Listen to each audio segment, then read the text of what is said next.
don't know why it would update right at that time, but okay, that's fine. Anyways, we're live now, so if everyone wants, well, first of all, anyone who does watch this stream, thank you, and welcome to the first episode of this series that hopefully goes longer than 3 episodes. I am the Dungeon Master, and if everyone would quickly like to introduce themselves and the characters they are playing. Start. Of course. Go ahead. Oh, if I'm first, hello, it is me, chapter at a time. I am playing a homebrew Nabasu demon with a fox, who is a rogue bard. And that's about it.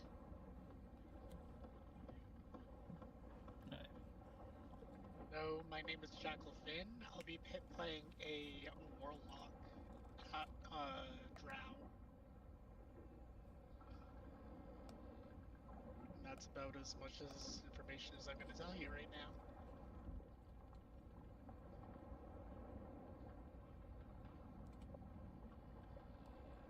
Anyone?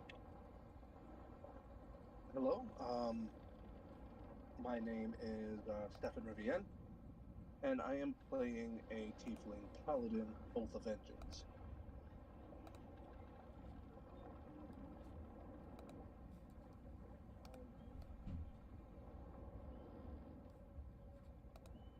I am Celestia. I am playing a Asimar Paladin, Oath of Conquest.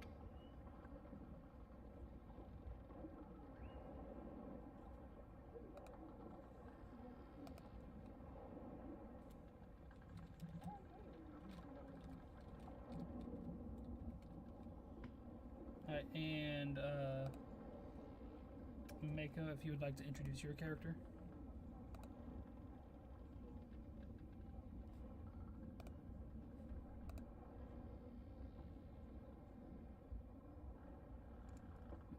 I'm Mako. I'll be playing a Ravenfolk Ranger.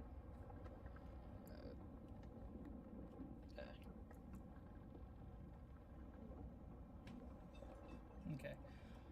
Who don't I have open? You. I don't have you open. Okay, so those are all the people. So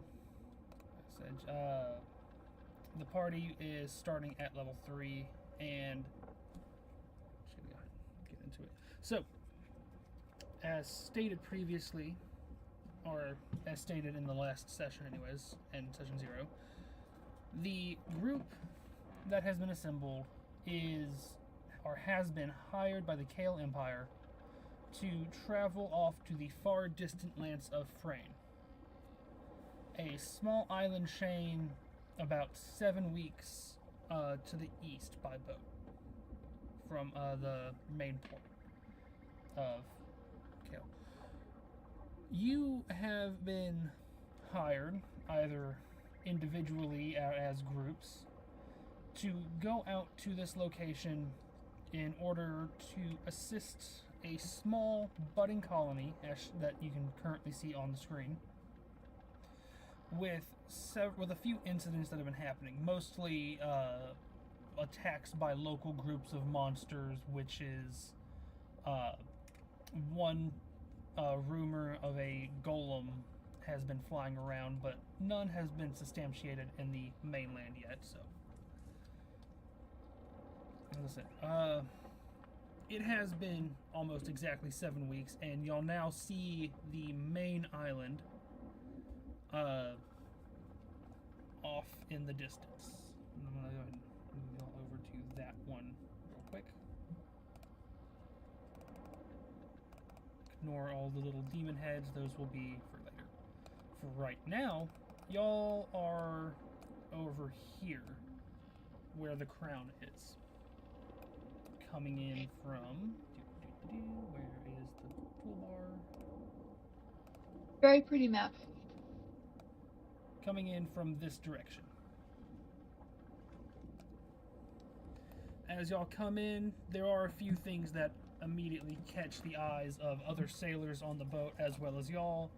Namely, a massive ice spike rising off of one mountain with a seemingly perpetual snowstorm surrounding it, probably about 4 or 5 miles.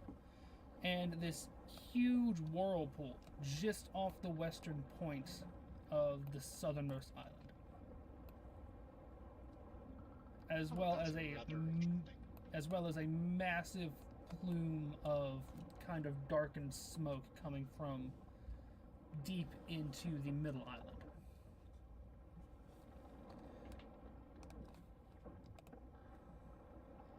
As y'all come into port, let me switch y'all back real quick. There we go. As y'all come in, you see a relatively small cove where recent reports that y'all have been handed to kind of get a feel for the location suggests a small population of around 1 to 200 people on the island in this colony at the moment. Most notably, what y'all see is a massive warship. Well, two things really. First of all is this little island here in the middle of the cove, which appears to be, let me see, is anyone here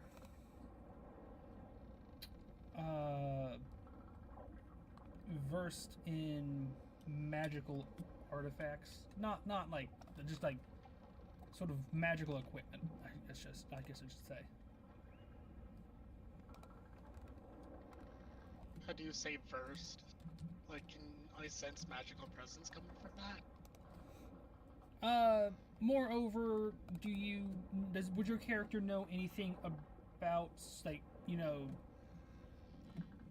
more uncommon magical items?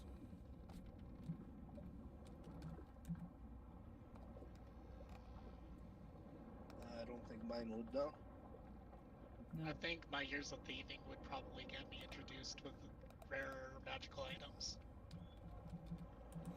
Okay, well, in that case, those of you who have experience with magical items immediately recognize this tower here in the middle of the bay as something known as an instant fortress, which is a not too incredibly rare, but not something one would see every day.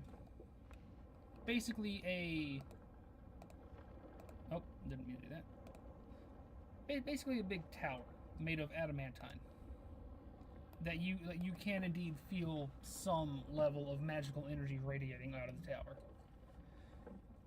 And then I'm gonna have to check that out. beyond that, you see this, like I said, massive warship, easily 150 feet long from bow to stern. Like, is the wizard's is this thing like entirely made of adamantine? Yes. Like everything? Oh, interesting. Yeah, all the walls. It's like I said, it's a magical item. Basically, it's a little small metal cube that you throw on the ground, and a 30-foot tall tower pops up instantly. Right. Yeah, it's pretty interesting little thing. But you know, because it is made of adamantine, it does glow pretty vibrantly in the sunshine and almost acts like a beacon tower of sorts. And then, like I said, off kind of the southwest is this warship, about 150 feet long. The boat has been here for quite a while without any repairs, and as such, the name has kind of faded a little bit, but you can still kind of make out the words Pearl of the Empire written across the back, which is a kind of famous ship. Most people would have a general understanding that this was at one point a major flagship of the Cale Empire Navy has been beached along the shore, and it looks like parts of it have kind of been taken off to use for buildings, and now a large staircase kind of goes up. But the flag of the Empire still flies bravely above it, while a large kind of encampment surrounds it. And then you have So is it like being beached for major repairs? You can make a kind of insight check. Like I said, this ship was sent to this colony over 3 years ago. This colony is about 3 years old, so the boat has been here for almost 3 years. But you haven't really had too much information about what.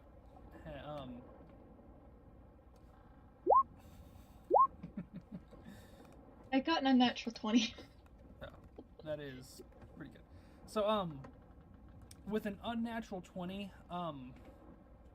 you can tell pretty much right away that this boat, you can see off of one side what appears to be some old scarring from possibly some fire or a spell maybe, blasted a large hole in one side of the ship. And it appears the ship was beached intentionally originally with the plan to rebuild it, but after a few years of sitting on the beach, which you can tell by like how far it's been dug into the sand, the piling up and all that, it seems to have kind of been repurposed into a permanent structure on the beach.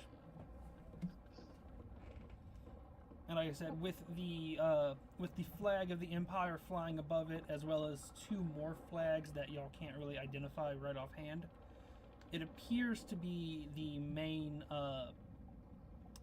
kind of the what's it called, the headquarters of this location, acting as the headquarters.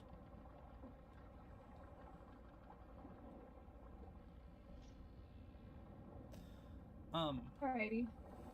So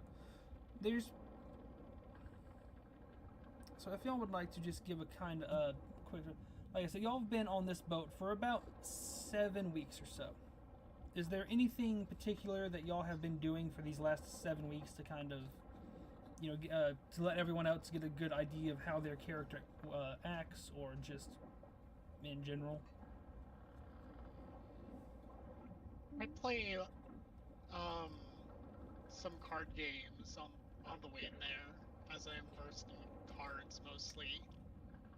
So I just practice like little card games every now and then. Meet up with Celestia and Nabby every now and then just give them a little bit of a chat up and see if they want to come in and join in as well. I do notice the 2 other people. I do ask them to join. If you guys want to join.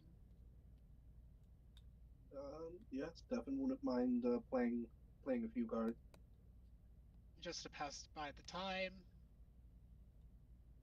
And trying to get to know everybody as well as I possibly can. Which I get like a little bit of brief inform on.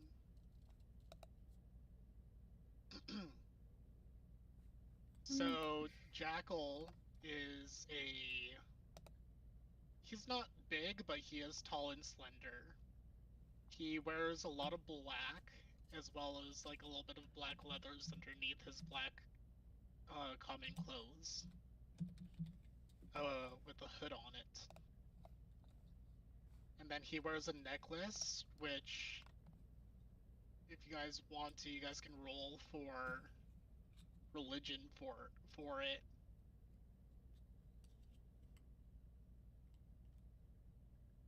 If that's okay, DM.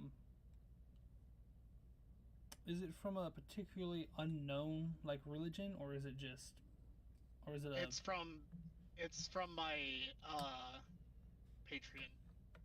That's what I say. It would.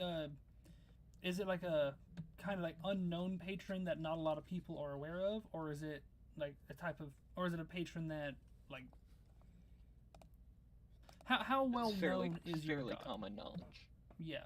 How Very known to the Underdark as the patron of Loath.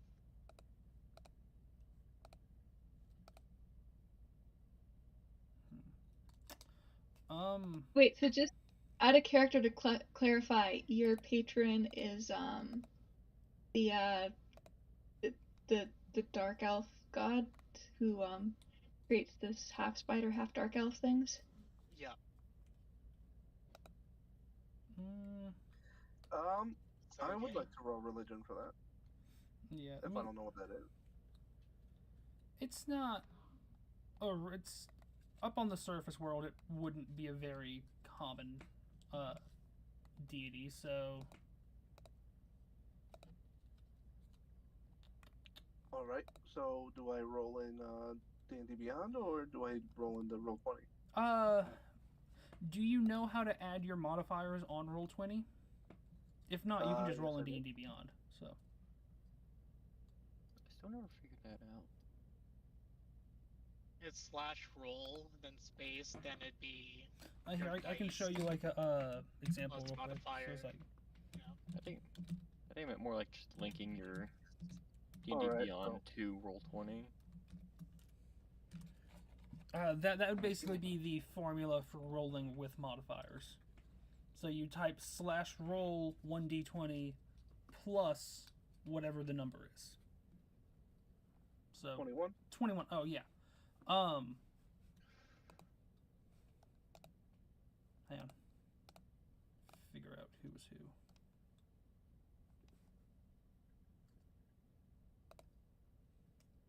I'll roll religion too, just for the fun of it.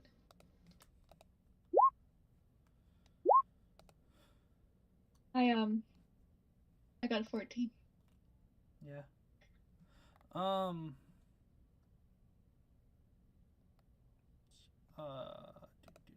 gonna have to go. I'm gonna have to remember a lot of names because I keep forgetting names. But I can say this: Steven would almost immediately recognize it walking in. Upon seeing it, as the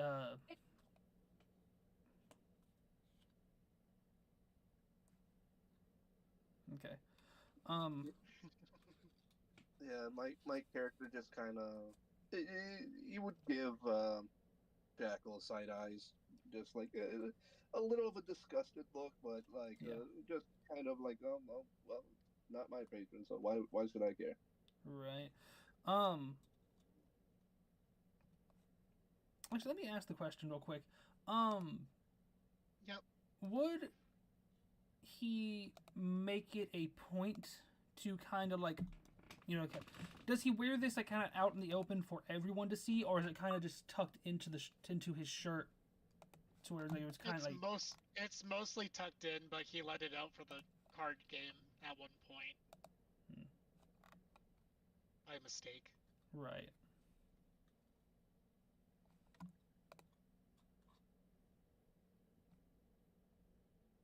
Wait a minute, I'm confused now.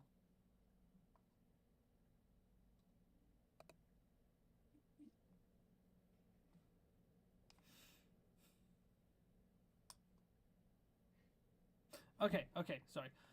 So yeah, Steven would know at a glance, like the moment it kind of like fell out, almost immediately recognized, oh, that is the goddess Lolth, or the symbol of her.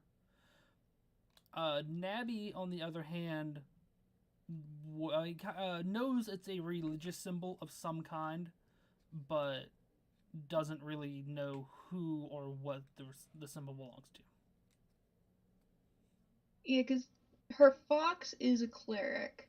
Because as far as I understand, we're still doing the old rules of like the first time I played this character, where for showed on players, the fox takes character levels.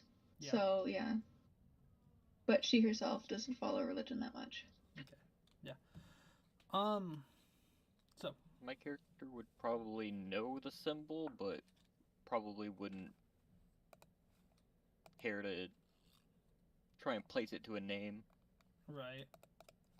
more focused. They've spent most of the cruise or the ride focused on whatever bugs happen to be on the ship and just writing down notes in a notebook.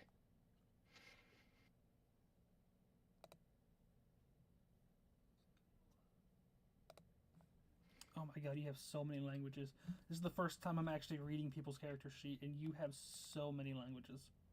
I'm from a big college. I specialize in learning stuff. God damn. I think 2 of those are What from is- the race I picked. 1, 2, 3, 4. Jugan speech and Northern Tongue 5, are 6.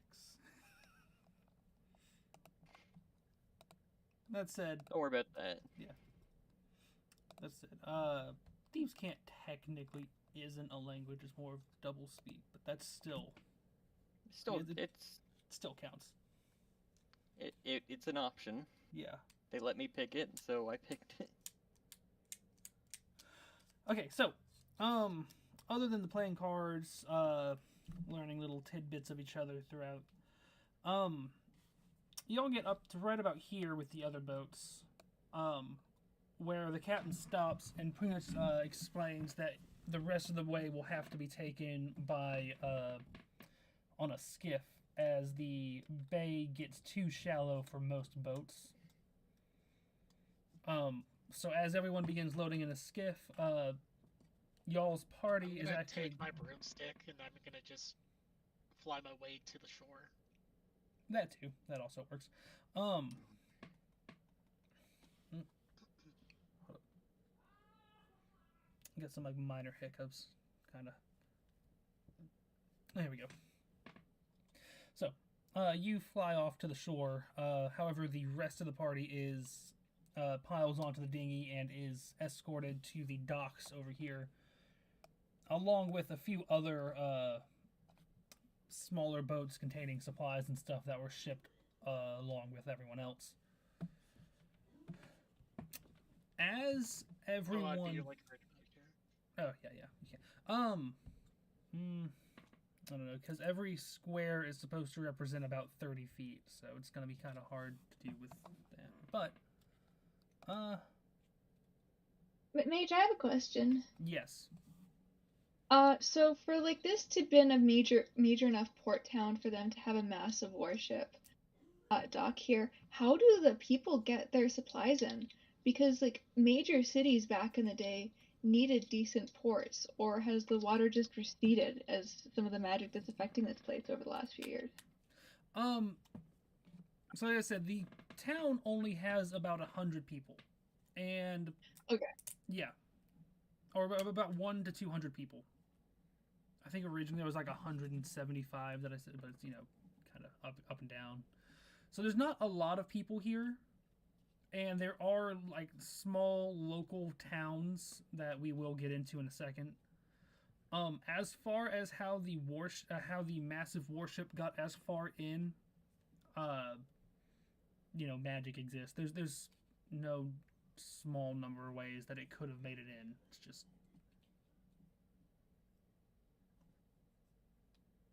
I think I'll just go with magic. Someone used some magic to raise the water level a little bit. Anyways, Thank you, sir. Yeah, it's fine. So, as the party gets to the dock, starts moving, immediately, as y'all offload and start heading, you see about 10 to 15 what appear to be pretty heavily wounded soldiers coming in from from the gate down this way, walking directly in your line of sight from the dock. And we're standing off to the side with a kind of like a clipboard, or the medieval equivalent of a clipboard, I should say. Is time to pull up the thing, because I didn't do that a second ago. Oh, well, I have it right here.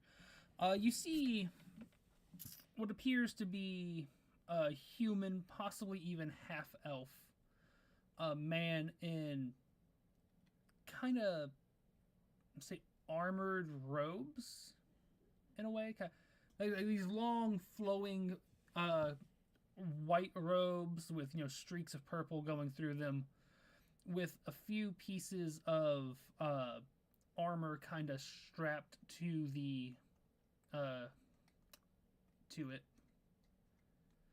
That dude's wealthy. Yes, he is.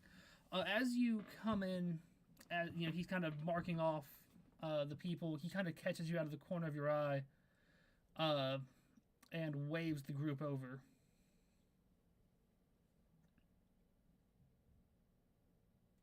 I in front of Squirt.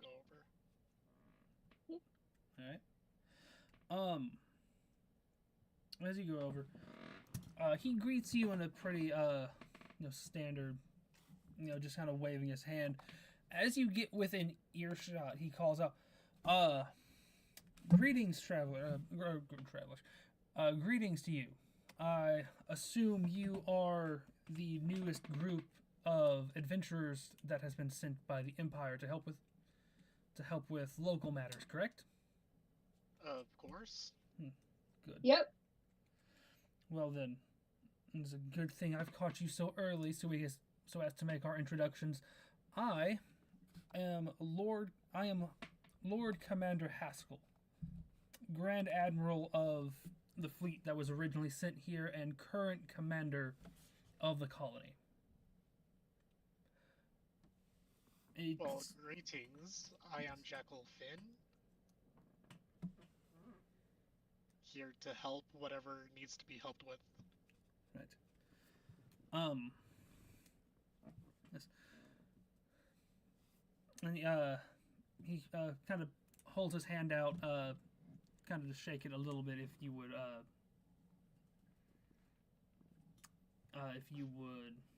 shake his hand. Yeah, I'd give him a firm handshake. Good. Seems pleasantly pleased at that. I'm just looking everywhere but at the person talking. Right.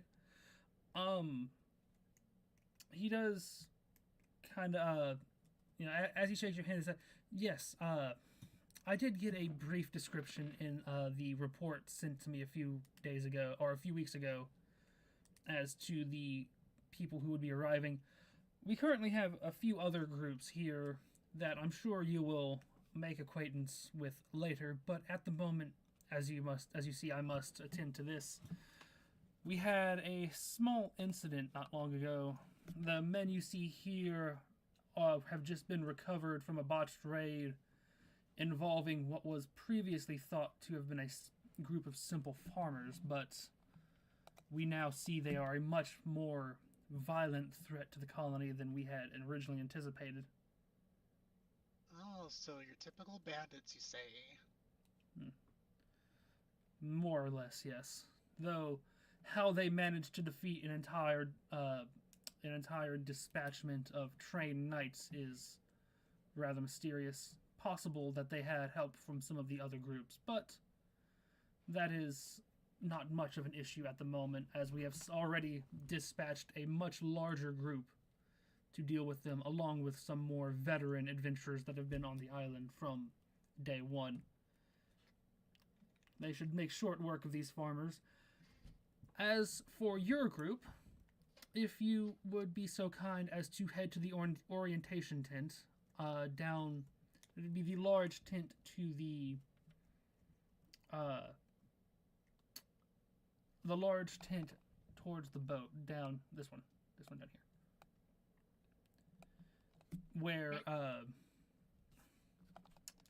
where my compatriot, whatever his name was, Sir Barracks Commander Conrad, will instruct you in your sleeping arrangements and provide you with a general orientation of the colony. And with that, he kind of bids you farewell and goes back to cataloging the returning men and their injuries. I kind of give him a little bit of a salute and then walk away.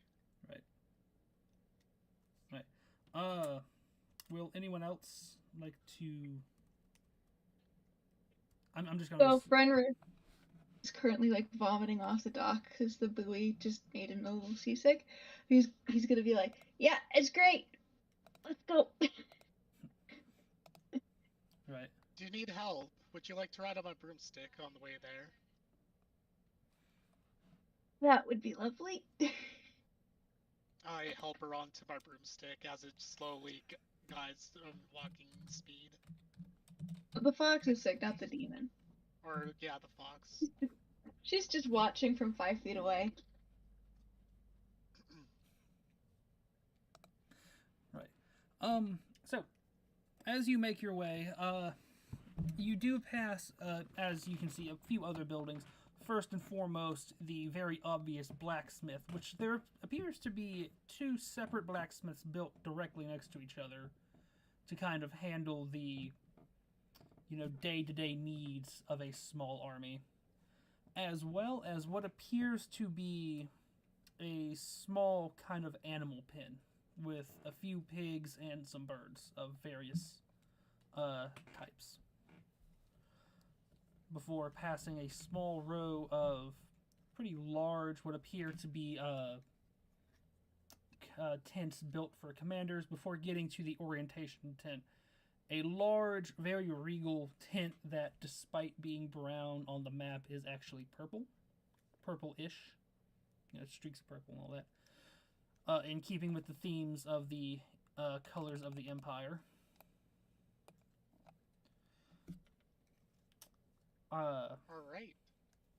And as you walk in, you see kind of a general setup for what would be like, like a kind of like a meeting area, I guess. You have a large kind of podium towards one end, and a few rows of chairs or benches, or what have you, kind of following away from them.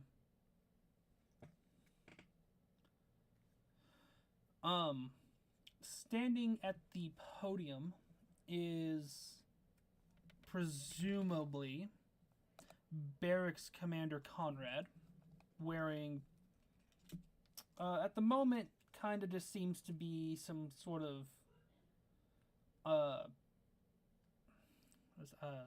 your standard adventurer's clothes, torn, sort of weathered shirt, some pants, but you do kind of notice glimpses of, so sort of like, what's it called, like some padded armor beneath their shirt in case, something happens, with a sword at their side. You also notice 2 other groups of people already sitting within the tent as y'all walk in. And as y'all walk in, Commander Conrad calls out as seems the newest group has arrived. Welcome. Come, take your seats wherever you wish, so long as you can hear me. We were just discussing the upcoming distribution of quests, but we can hold off on that right now if you would like to introduce yourself to your fellow companions.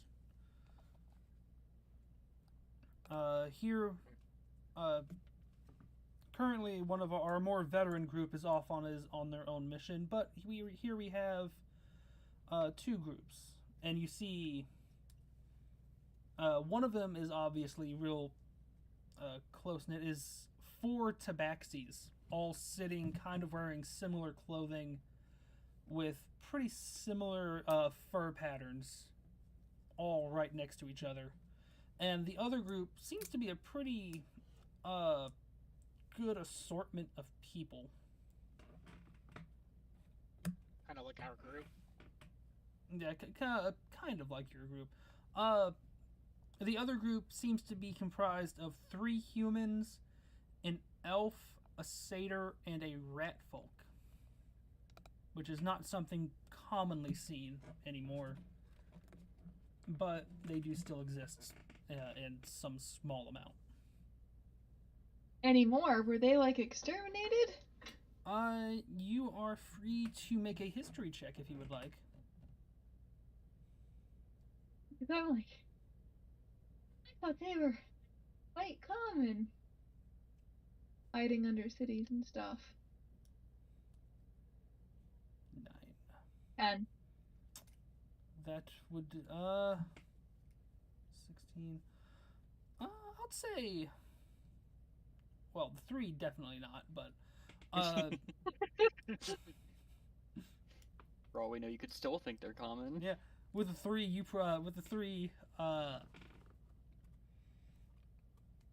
you have no idea.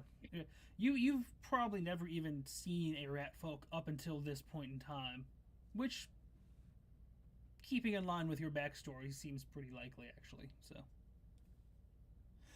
with the 3, I'm not sure they'd know the difference between rat and rat folk. They just grow big sometimes.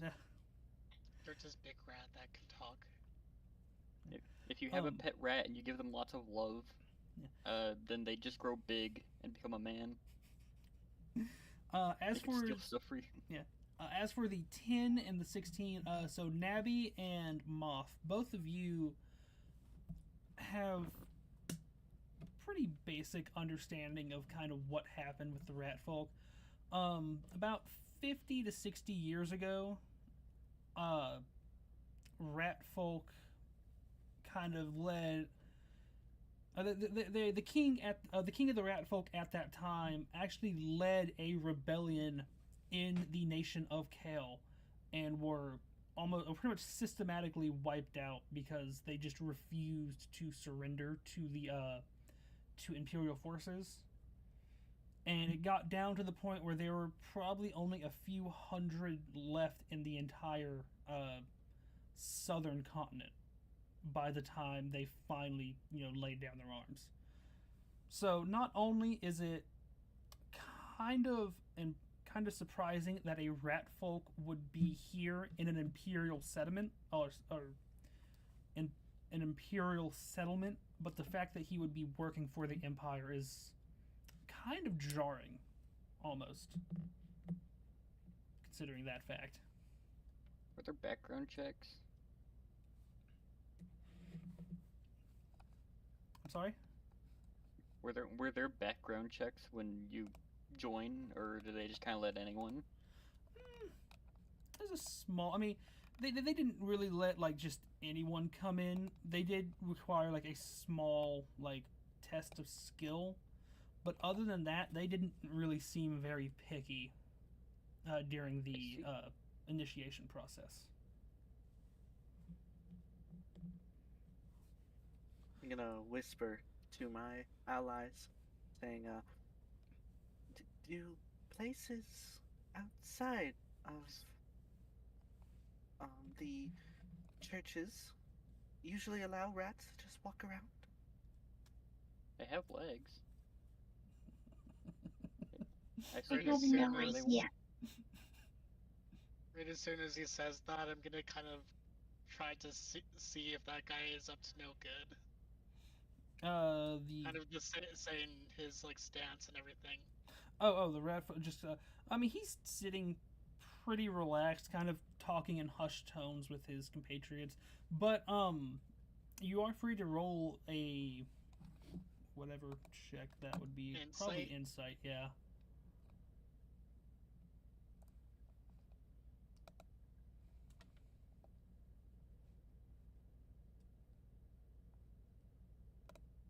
Sorry, I gotta. I'll be right back. 16. He seems a little nervous. Kind of, checking over his shoulder every so often, but it's hard to tell whether or not that nervousness is strictly from the fact that he's in a settlement, in an imperial settlement, or just the fact that he's on a completely new island that he's never been to before. So it's kind of. So nothing nefarious, just a little bit worried. Yeah. It makes sense as how go over to my companions. Yeah, I think he's just a little bit worried about either being a rat folk or on a new Or other island people not liking them. or that. Why would they not like him? Um, let's just say he's uncommon to regular people. I've never met one, but before I met all of you, I had never met your kinds either. So I do Yeah, not that's true. understand. One day you will. My good friend, as I pat her on the back. You also notice, just kind of looking at him, that the rat folk does seem to be of the wizardly assortment.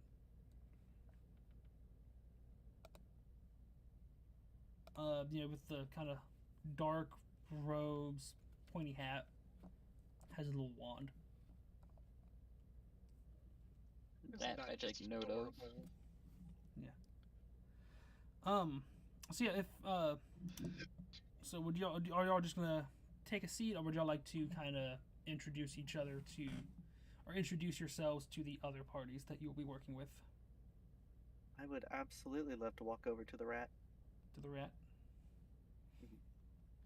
I'll walk over to the tabaxis. Right. We will start with the rat one real quick. With the rat, right? As you walk up to him, he kind of stops talking and kind of side eyes you for a second. He's like, "Can I help you?" Hello. My name is Celestia. I recently came in with another of the groups. I just noticed, not to be rude, because I'm told that sometimes it's rude to make these observations publicly, but I've noticed I've never seen one of your kind before, and I noticed you had a very interesting wand. I just came to introduce myself is all. Yes. He can, at this range, he can clearly see my yellow eyes, by the way. Right. Well, surprisingly enough, he also has some pretty piercing yellow eyes. So to him, it's not too, too noteworthy. But he does kind of look you up and down, or up as much as he can, considering he is like barely 2 feet tall. He says, well, yes, my name is Peter, and I'm glad to see we have new compatriots to assist us. It's been a rather rough week. The week that I have been here, anyways. Oh, what has happened? The occasion. Sorry, I'm back. Much noise. The occasional raid on our troops. Our party has not actually been given any quests yet. They say they have been waiting for you to arrive. But from what I've seen, it's been rather hectic. This is the second group already that has returned with substantial injuries. We're down to barely 50% of our forces.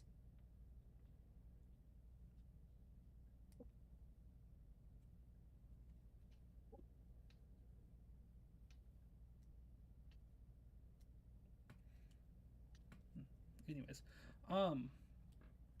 and as he kind of says that, he does go. Hello? Did I just? Yeah, I'm still here, right? Yeah. Okay, I just got a You were notification. cutting out there for Yeah. a minute. But... Oh. Yeah, there's a little pause, but. Oh, no, I mean, you weren't I at did all. pause. It's just, I got a notification from Roll20 that said it was offline for like a blip of a second, but it's fine, I guess. Anyways, allow me to introduce you to the rest of my group. And he kind of points down, starting with the satyr. That is Thompson. Thompson the rogue, rather stealthy for someone with hooves for feet, as Thompson kind of waves at you. Sitting next to him is Judith, our cleric, Edmund, our paladin, Sir Arnold, our knight from the Empire, and Fernando, a bard from deep within the woods. Oh, how lovely to meet everyone. I'm also a paladin. Right. Paladin. Edmund kind of sits forward as he says, a paladin, you say? Of Yes.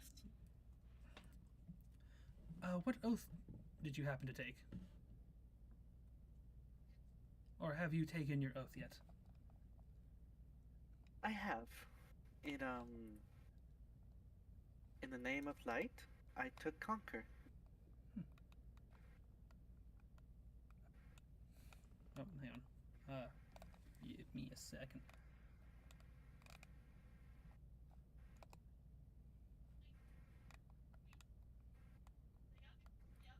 What did you say? Oh, conquest. A paladin of conquest. That would be useful to have here on the island. Yes, I've heard tales of such, that many soldiers were wounded. I can't help but wonder if that was due to improper training or a truly devious threat out there. It is yet to be seen. And as y'all kind of go on with y'all's conversation, we will jump over to the Tabaxis real quick. Jackal was the one who went over to the Tabaxis, correct? Yep. Okay.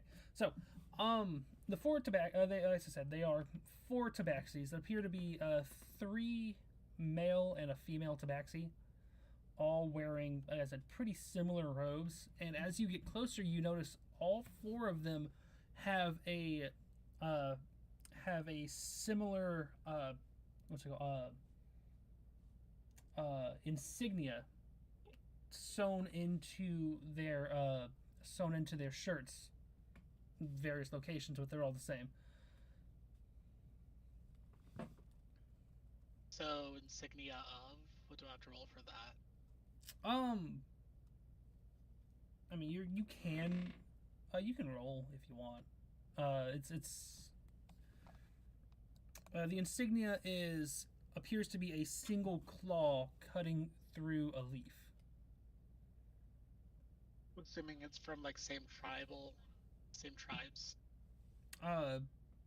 Most likely yes. Claw cutting through a leaf. Are they like rangers or druids? Just looking at them, the female Tabaxi seems to be wearing some slightly heavier armor, carrying a broadsword. One of them has a quarterstaff, one of them has a lute, and one of them doesn't appear to have any weapons on their person at all. So.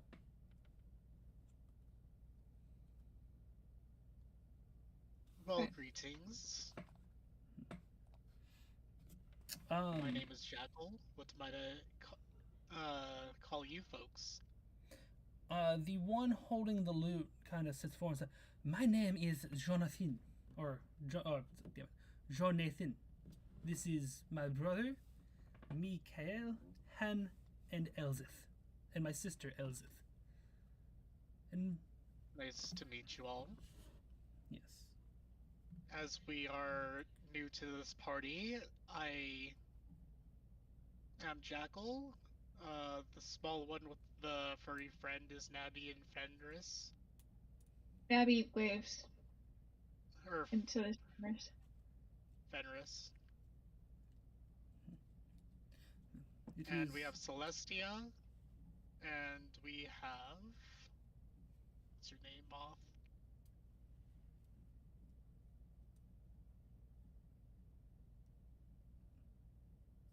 Can't remember what your name is. His name is just Moth. Oh, his name is just Moth? Yes. Okay. And we have Moth. It's written on the book. really given a name, but And we have Ryu there, but he seems to be a little bit mute at the moment. Well, it is a pleasure to meet you all. It's a pleasure to meet you too. Hopefully we'll have good future quests together at some point. Indeed. Now, if you'll excuse us, we have a bit of a family discussion going on about some missing gold. As he looks over to his brother, Mikhail, and Mikhail just kind of looks away without really acknowledging it. Missing gold, you But- say? Yes. Yeah, that is troublesome. As I walk away. As you walk away, you kind of watch as Mikhail's kind of has his back turned to the rest of them, not really paying attention. Han quickly grabs his coin purse or tries to grab his coin purse, but is unsuccessful. As they go back to quietly arguing amongst each other. Take your bets now. Didn't mean to do that. I'm just gonna go outside the tent for a moment. I'm gonna turn myself invisible. And then I'm gonna try to stake that coin purse. Oh my god. Dude. Wait until, you know, the heat of battle. Because I need to... Oh, wait. I'm doing the wrong thing. Hang on. These are pre-mades. I need quick build. Just a class.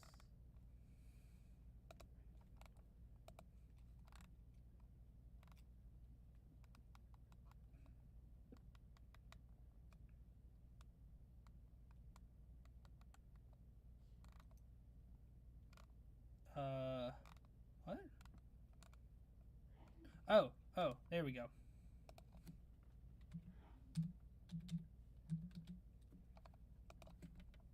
There we go. It was in Legacy.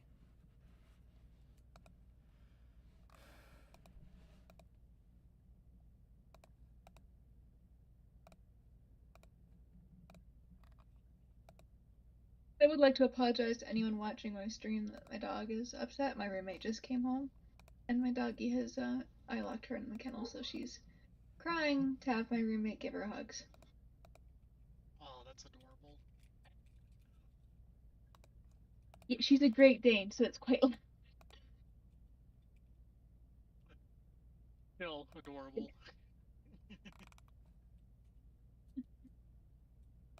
Yeah, she is.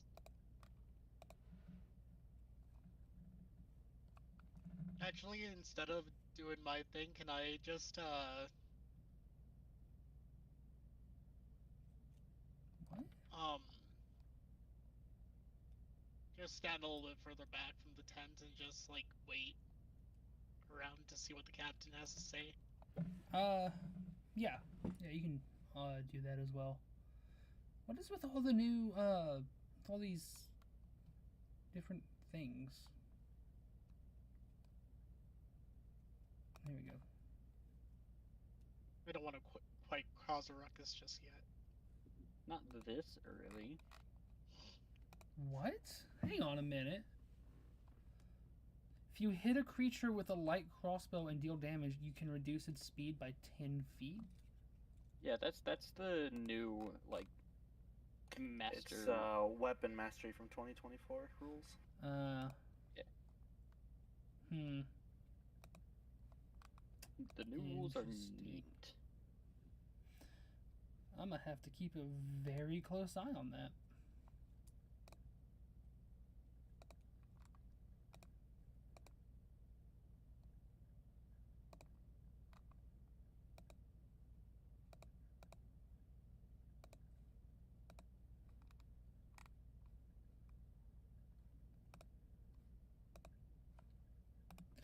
Anyways, so, the captain, as as your group all move closer in and are kind of settle down, the captain begins to go on. Greetings and salutations to our newest group who have just arrived, as he motions to y'all. And thank you for remaining for as long as you have to the other two, as he motions to the other two group. That said,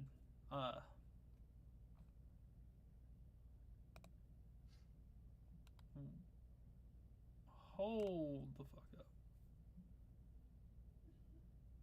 What? I just imagine the commander saying this, looking at his notes. No. I'm making these. Hold on, what? I'm It's making actually written on the notes. No, that's not what I'm making these character sheets, and I'm making Mikhail's character sheet, and he has a short bow, and I'm looking at his starting equipment. He has 200 arrows. You gotta be ready. Legolas. Sometimes you gotta siege an entire castle yourself. It's the furry version of Legolas. Let's go. That is so much arrows. He just holds all arrows. And then once I add the starting equipment, Just he can. That is just so much stuff. I picked my wondrous item as earrings. I'm a bird, I don't have ears. They're just clasped onto some feathers. They're actually just piercings in the beak.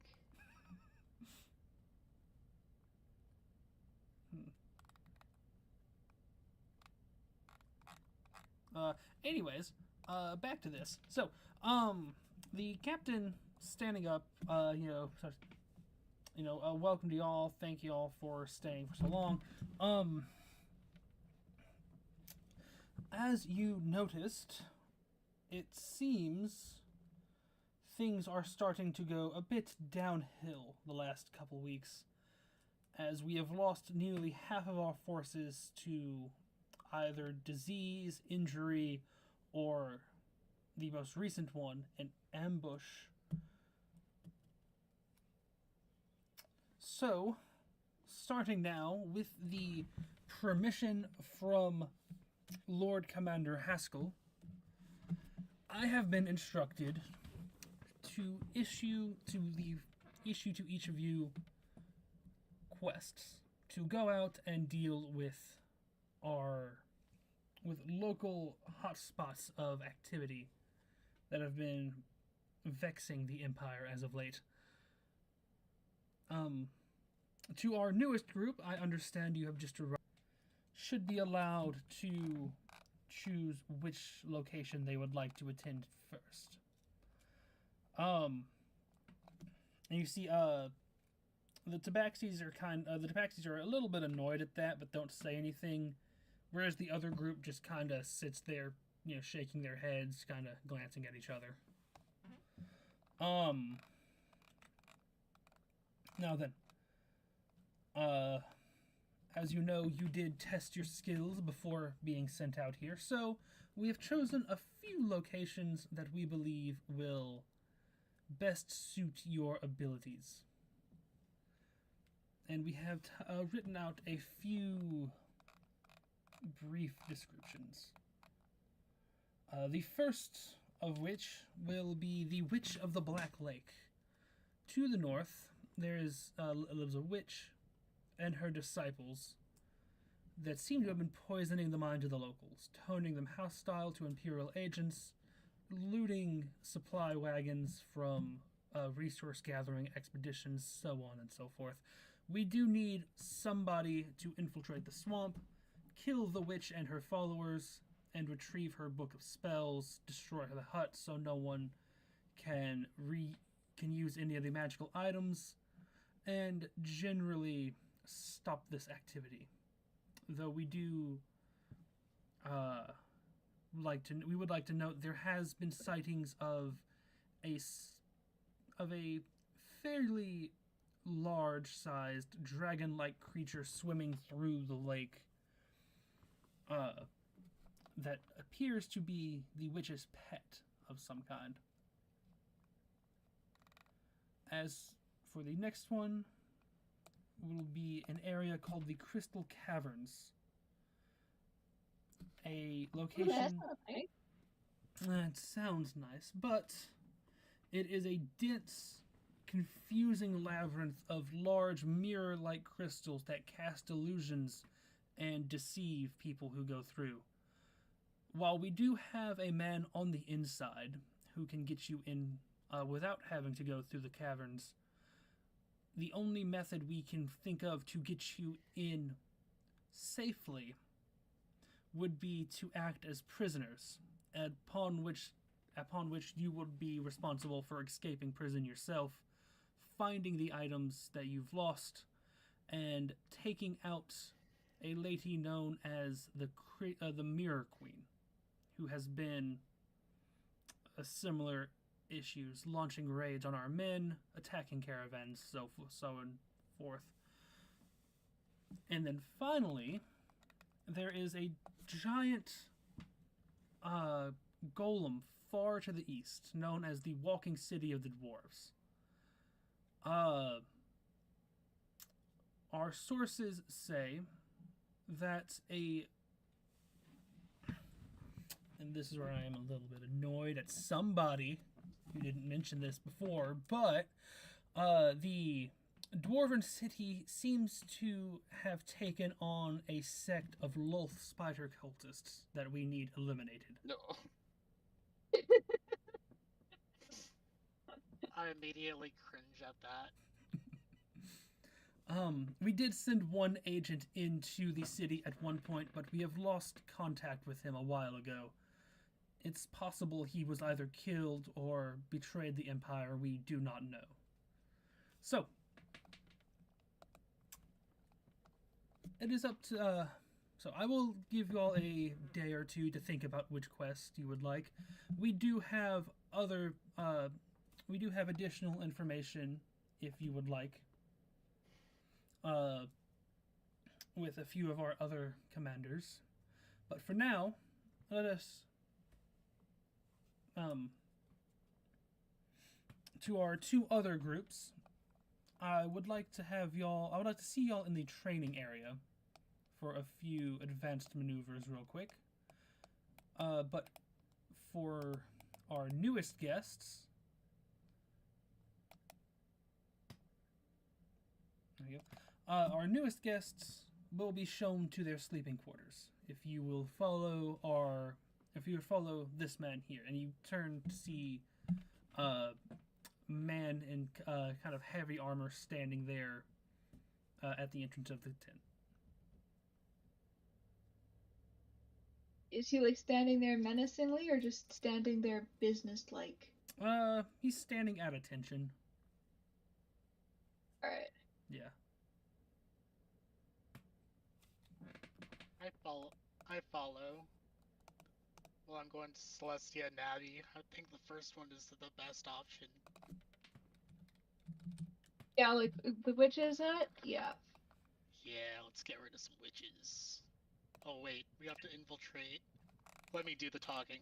I know how to infiltrate these, no problem.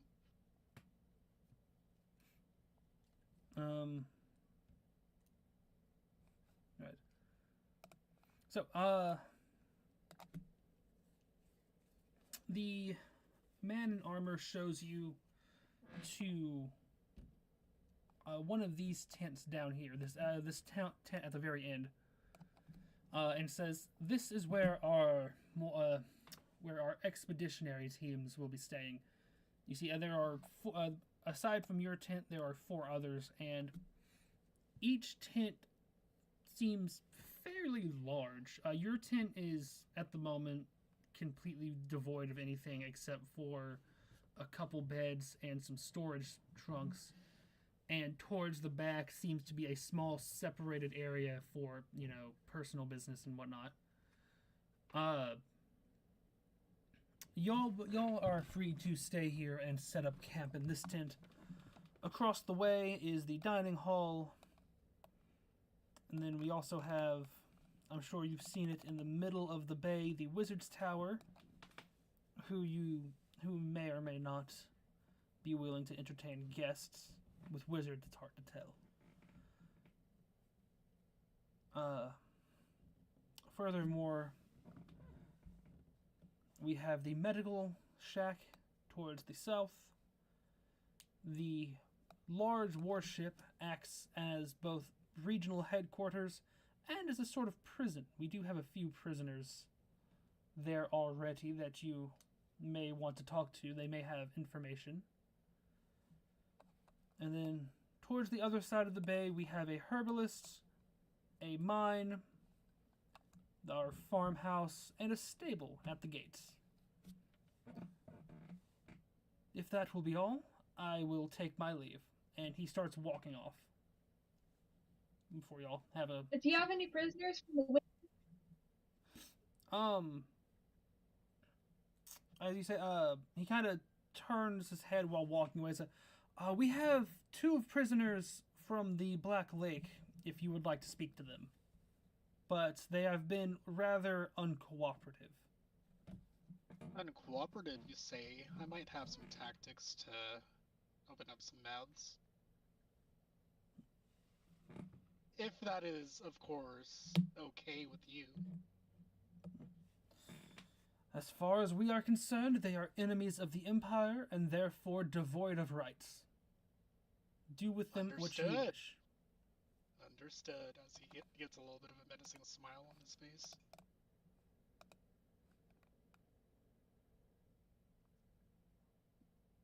And here I was looking to just scare the ever-loving bejesus out of them.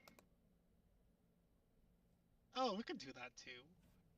As I look towards you.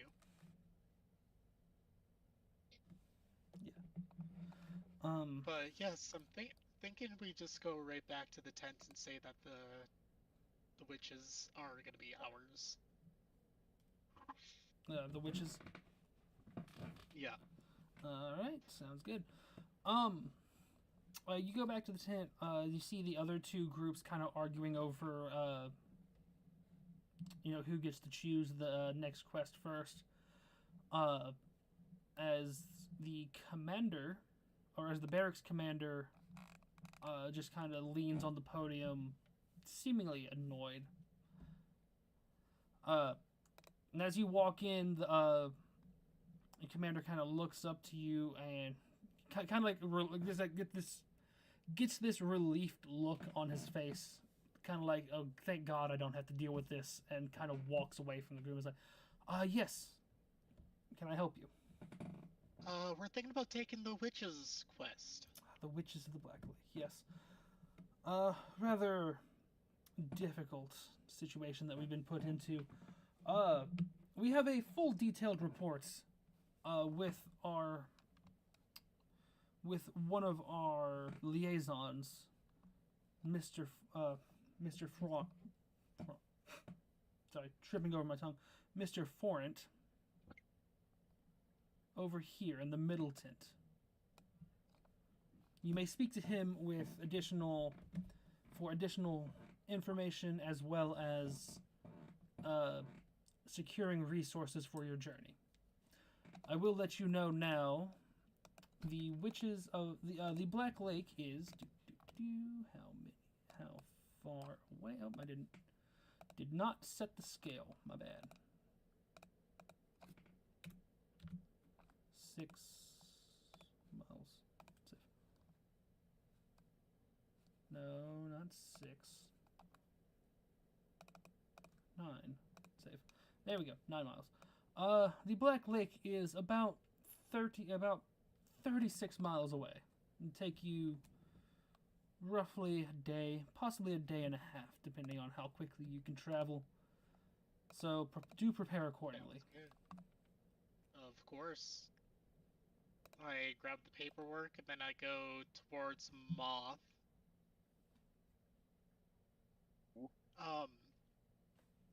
So there is some information that needs to be gathered for this quest in particular over at the guy with the middle tent. if you can gather as much information as you can, since you like to write stuff down. What kind of information? Basically, it's a whole bunch of leads and probably how to get there's the safest route. Just general information, probably. I'll see what I can do. And I guess I'll start walking towards the tent. All right. Do you want backup? For what? I don't know. I won't stop you if you come with me. But You're just usually the. I see you jotting down notes for everything. So I thought. it and if you want, you can take a look at the page, see what kind of notes I've been writing. I take a look. It's just a bunch of like bug diagrams. They're how they look, how they work.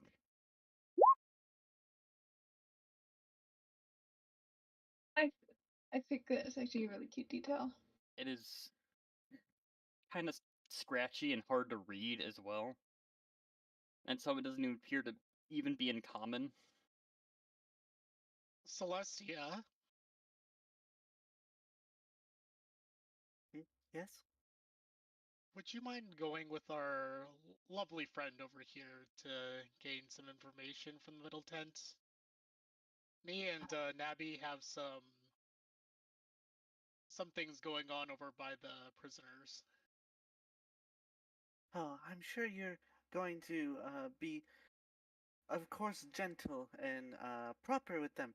However, I need to brush up on my martial skills. I did not train at all while we were on the ship right here. I'm going to go see if the paladin of the other group would be willing to spar with me, so I'm sure he'll be fine. This is a protected place.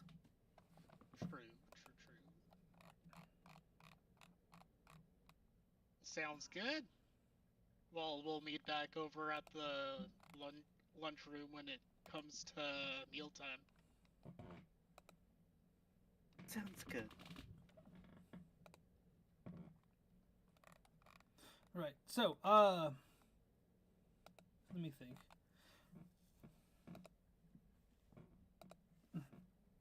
Excuse me. Sorry, my bad.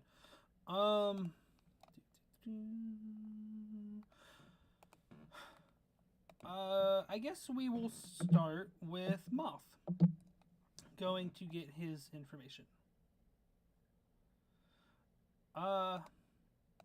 So, as said,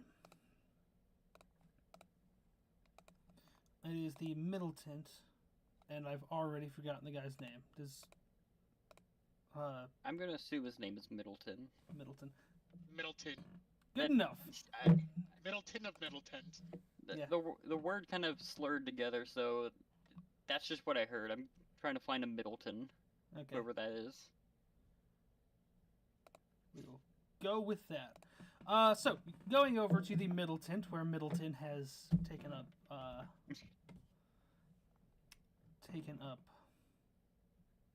things.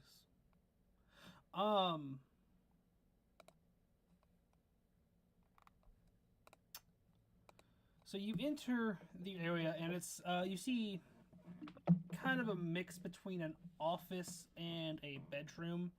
Like a small bed in the back, a basin, a wardrobe, and in the middle of the tent is a large desk with a map of the islands, a couple of journals, stuff like that. As you walk, you see a kind of man wearing what are they called? Kind of like a medieval suit, scholarly robes, we'll say, with some glasses, some kind of graying hair, real thin kind of goatee mustache. As you walk in, he looks and says, "Yes, can I help you?" I I was told to come here and find a Middleton and get some information about I think the witch's hut. Yes, the witches. I assume you are the one going off to deal with them then, correct? Yes, I believe so. Good, good. So. Gonna do that. So, the witch. Yes, the witch. Where is the witch's notes? Here they are. And he pulls out a small kind of dossier. It's a few pages thick. It's a bit of a read, but I will sum it up mostly. The witch has made a small hut in the middle of a lake on an island. We think there might be a cave underneath, but we're not too sure. And there are her 3 apprentices who have disguised themselves as leaders of the local towns. Generally speaking, we must deal with the witch. The primary target is the witch. Taking her out should disrupt the area enough for Imperial forces to regain our supply lines in the area. But if you are able to, we would also like to take out the 3 leaders of these towns as well, so that her apprentices do not take up her position and restart this little fiasco. By the leaders of towns and not the apprentices themselves. The leaders are the apprentices. That was, I see.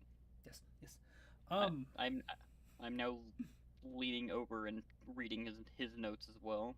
Yeah. No, so they're pretty jumbled. Some of them are very hastily written. One of them appears to be covered in dried blood. That's fine. That happens. Yeah. But additionally, the witch seems to have a spell book. That is another thing that we ask that you get. The spell book is said to contain a bunch of potion recipes, spells, and incantations for controlling local weather, stuff of that nature. And then I'm sure you were told of the dragon, correct? Yes. Yes, well, dragon is a bit of a loose term. It appears to be more along the lines of a large fish with dragon-like features. We believe the dragon to be a pet or guardian of the witch, traveling around the lake, defending villages, and attacking anyone who gets too close to the witch's hut without permission. It is not necessary to kill the beast, as it is sustained by magic and will slowly die off once the witch is defeated, but if possible, we do ask that you take it out and bring back anything that might be useful. Its head, the heart, the lungs or gills, depending on how it is formed, etc., etc. Can I try to roll a check and see if that kind of creature sounds familiar at all? If that's something I've read about. Sure. What kind of roll? Probably.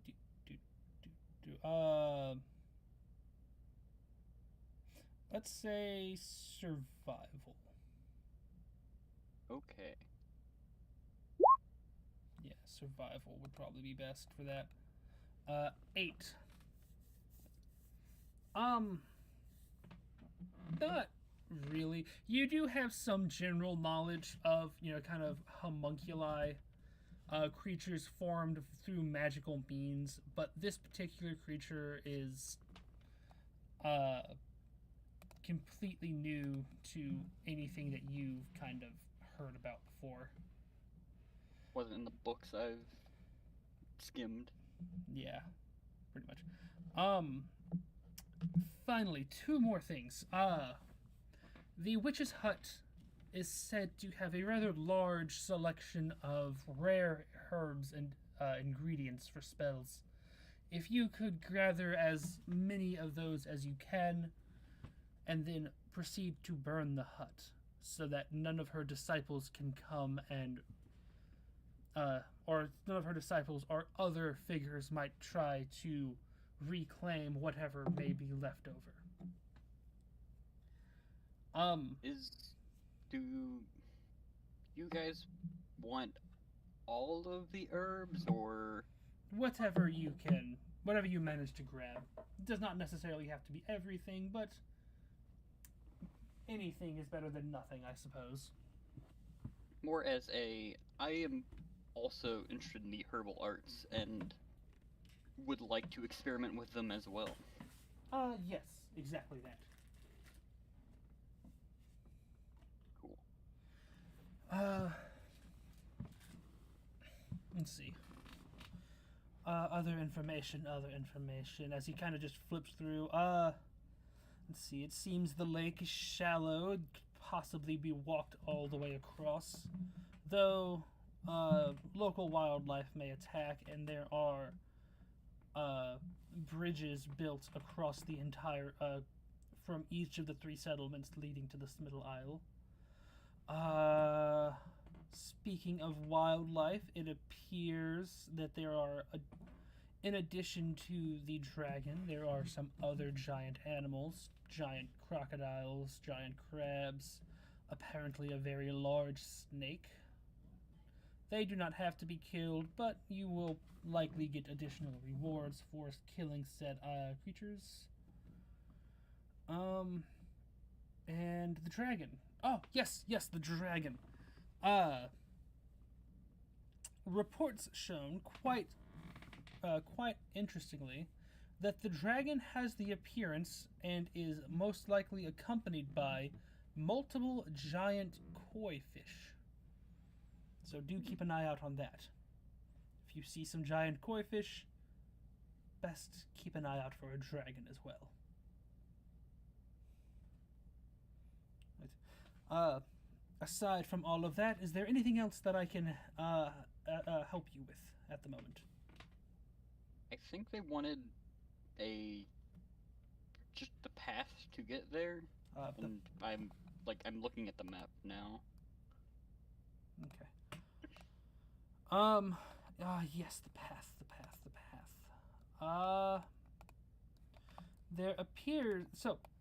There is a small farming village. I'm sure you've heard about it, as recently we ended up in a confrontation with them just to the north of us. That farming village has a direct path to the closest village of the lake. And from there, each of the lakes, or each of the villages, have their own paths that lead to each other, and, as I said, to the witch's hut in the middle of the lake.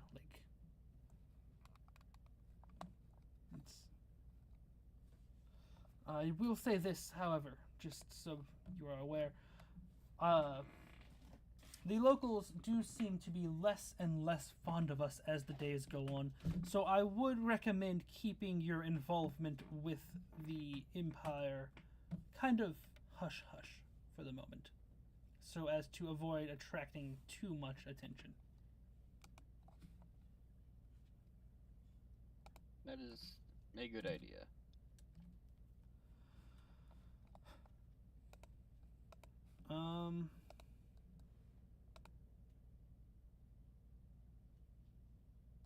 Right. Nothing. So, as he continues, as y'all continue going on, other small details and the likes of that, which curves and paths to take along the road, we will jump over to, who else was doing what? I know, let's see. I was going to have a nice, friendly chat with the prisoners. Prisoners? And it was And I'm just on standby with the prisoners. I'll let her take lead. Okay. Okay, we will discuss that then. So, going up to the boat, I said the Imperial flag flying over top. Hang on. Let me do a thing real quick. Because I drew the Imperial flag, and oh my god, is it not on here? Oh no. Where is it? Did I not save it? Oh, I know I saved it. Hang on. It's gotta be in here somewhere. Here it is. Found it. This is a rather crude visual interpretation of the Imperial flag. If anyone was curious. okay. Okay. Yeah. Now Very colorful. I can't move. There we go. My mouse is busted, so sometimes I can't move people. So, moving to the boat with the Imperial flag flying over top. There is a small staircase leading up to the boat, and then, or kind of like halfway up the boat, I should say, before going directly in through the giant hole that was made with either magic or fire or something else that's been kind of turned into a makeshift door. Immediately upon entering, you see a couple of armed guards that kind of stop and say, "Halt! State your business." We are here to interrogate the prisoners regarding the insert name of witch's hut here. Yes. Ah, there we go. Down that hallway and go down 2 flights, and you'll be there. You. Kind of nods and goes back to looking at the boat. As y'all walk down the flight, down the steps to the very bottom of the ship, where the prison quarters have been constructed, you see a couple of cells. One cell has kind of a creature that appears that kind of has like the form of a human knight, but is made entirely out of crystals instead of, flesh and bone.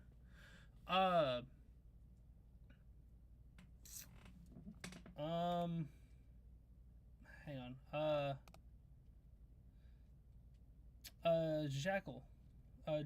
Yeah. So, as you enter, you almost immediately notice, it's a human, but they have, but kind of like across their body and a few items is very indicative of a Lulth cultist in one of the cells.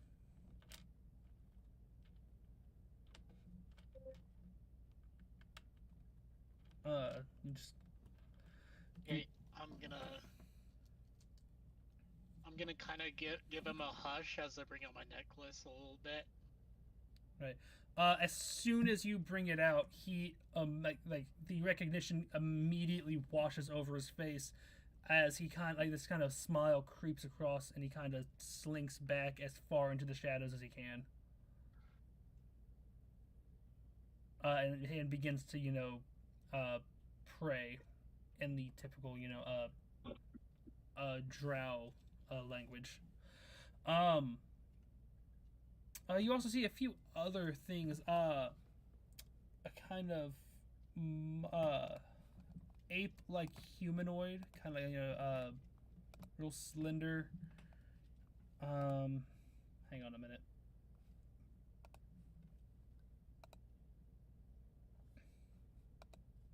Come on. Oh, don't choose now to start being slow on me.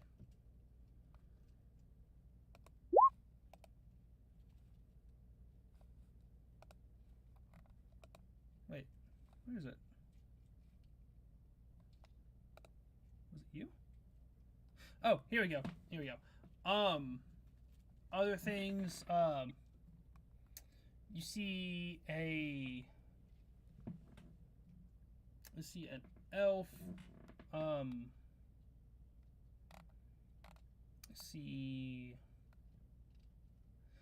And you see a rather old-looking human with a really thick beard and kind of dirty brown robes as well. Before finally getting to the very back, where in kind of stark contrast to the others sitting around, you just see two peasants. They're just two like basic farmers sitting in a cell.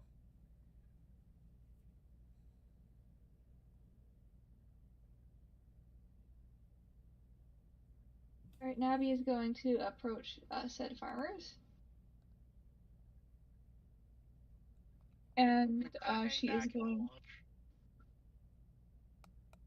So, I heard that you have worked for the witches of the Swamp Marsh, and I want to know everything about those witches. They kind of give each other this kind of hesitant look, and is like, I'm sorry, Sarah, but we don't know too much. We just farmers. Anything is useful. And she pulls out her lute and just starts calmly plucking at its strings. Yes, well, we do know that the witch kind of, she has healed a few of us in the past with some rather strange herbal magic that we don't really know too much about. And our leader, Mr. What's his name? Where's his name? I have it written somewhere.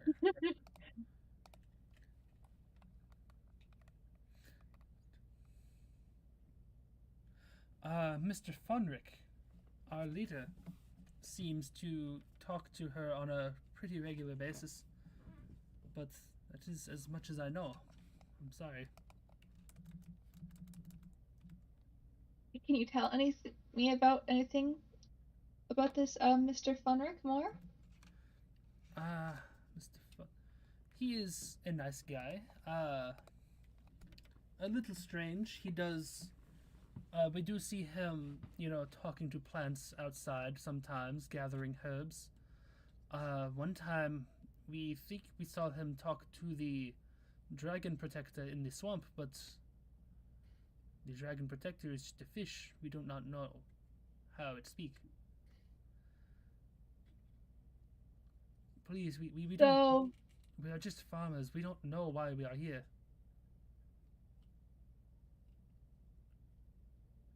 Because you aligned yourself with the witch. Can I see if they're telling the truth or not? Sure. Go ahead and roll an insight check. I would also like to roll an insight check. Alright.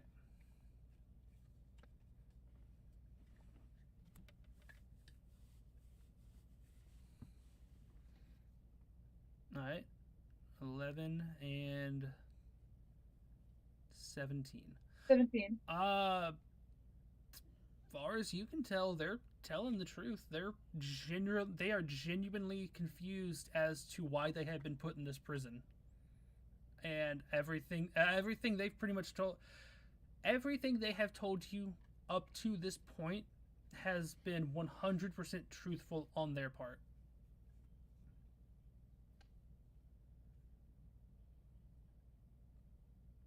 That,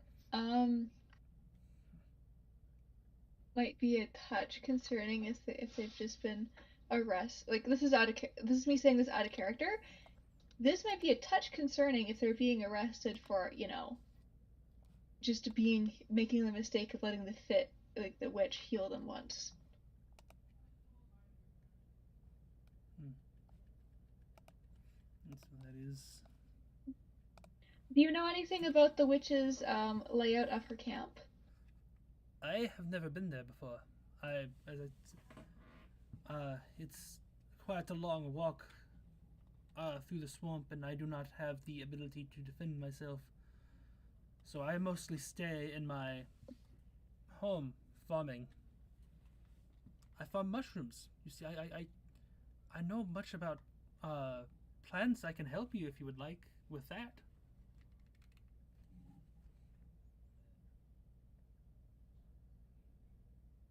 What kind of plants would be in the marsh that would assist us? All kinds of plants. There is the mushrooms. Yes, my mushrooms. They are very good. The witch buys them sometimes. Says they are good quality. But I don't know what they could be used for. I mostly make them into soup. They are very delicious. And the black thistle. Again, I just use it as a seasoning, but the witch sometimes asks us to collect it for her. That might be useful. So since Navi does have like a background and like a bit of background in herbology, because she does know how to make potions, she is going to ask for the specific species name. I do not know species names. All I know is we call it black thistle. It's short plant, lots of thorns. Has Draw me a picture in my mind. What's that? Like she wants him to describe it in detail. Hang on, give me just a second. I can probably pull up a picture. Basically he describes what looks like kind of a small kind of flowering bush with a lot of kind of deep purple flowers. Alright.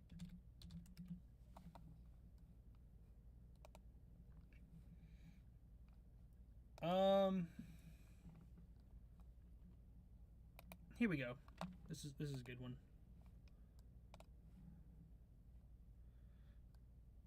I'm gonna send a picture to the Discord real quick.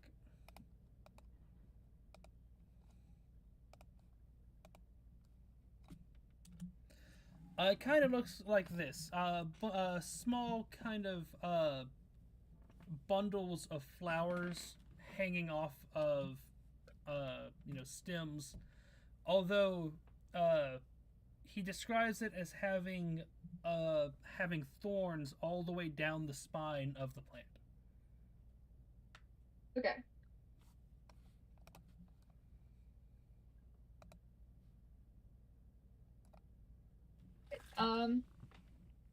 So Navi is going to be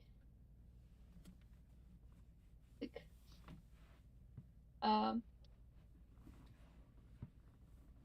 sorry, Navi's going to like finish up like trying to figure out like how much knowledge the like how much knowledge the farmers have. Okay. And then And do you mind if I do something in the background while she's getting all the details from all the herbs and stuff talk? Sure. I'm gonna go up to the one with the loath. And I'm going to cast invisibility on him, plus I'm gonna sneak in a lockpick. And I'm just like, do with it as you will.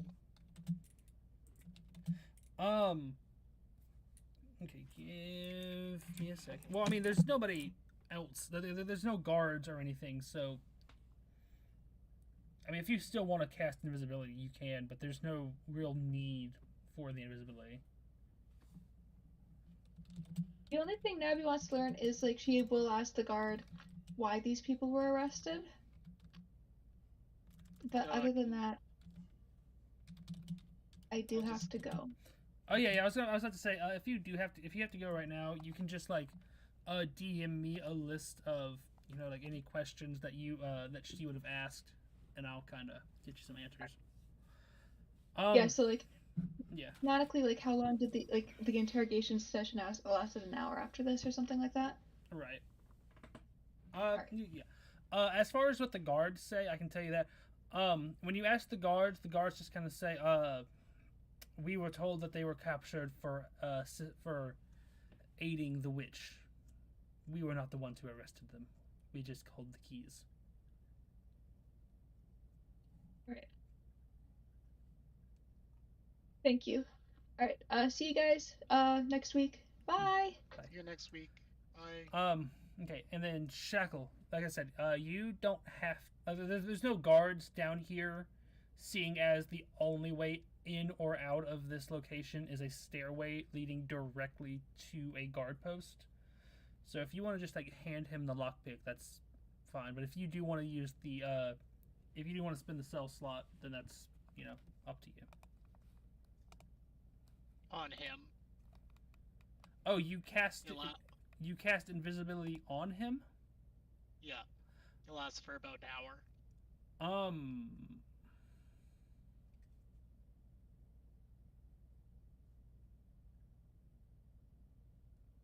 Oh, hang on a minute.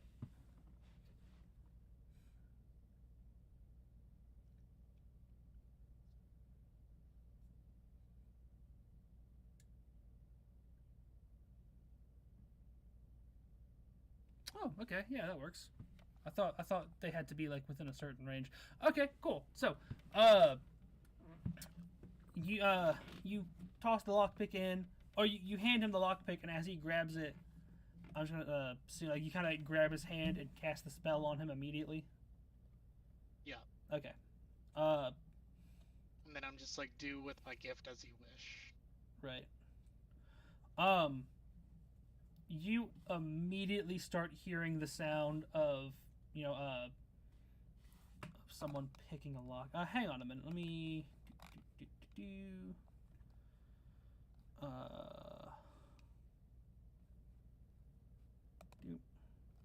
to get a stat block real quick.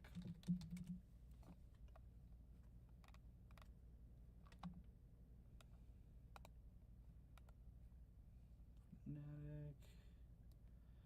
Plus 2.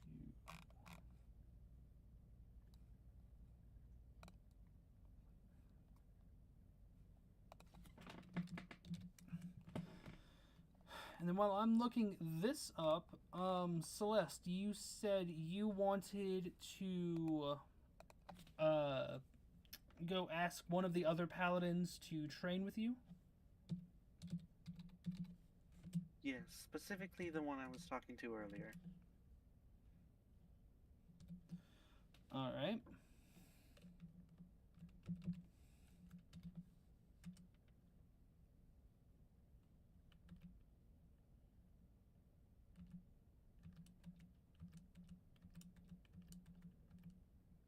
Okay. So as you go to the go and talk to the other paladin, where did I have that written down somewhere?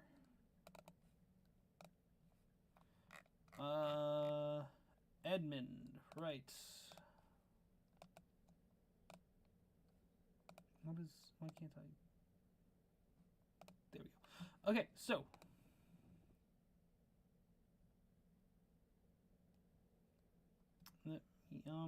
You find Edmund and his group at their tent, which is just 2 down from where you currently are.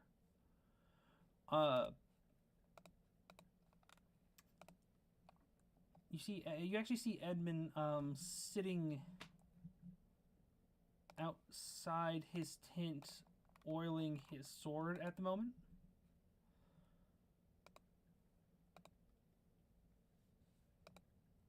shall approach and take or lower the part of my cloak that makes a hood over my feathered helmet, and I will ask, during my trip at sea, I had not practiced very much so.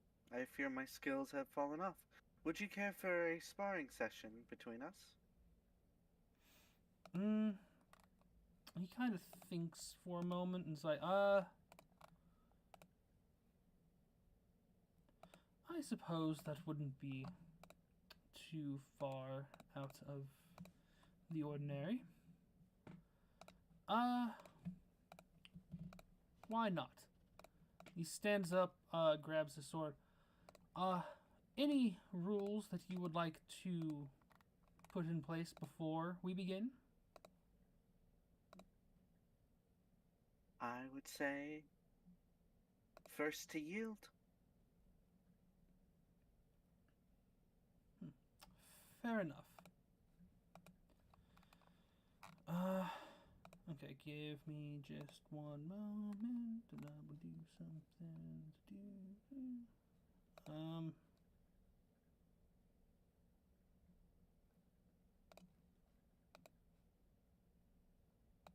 This is not what I just did.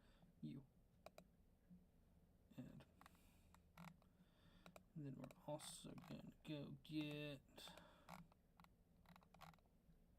some other stuff that he needs, such as... Oh wait, does he already have that? No, he doesn't. Okay, he needs you.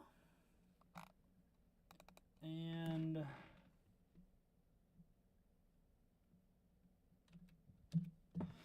he tells you, give me just a moment and I will get my armor on and we can meet out in the sparring area, if that's fine with you. Of course. I have to take the cloak off anyway, and I will head over to the sparring area. Good.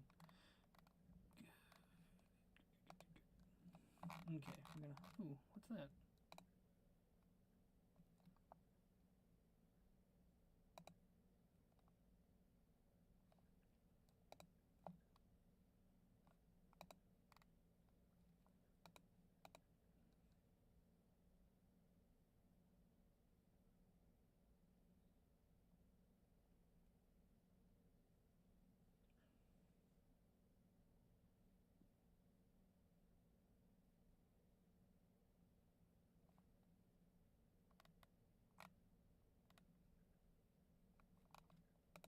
I think I'll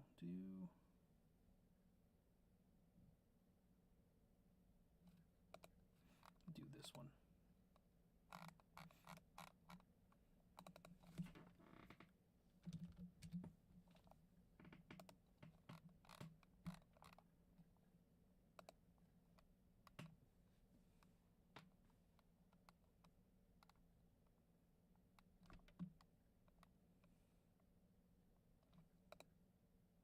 Sorry, I didn't have these people,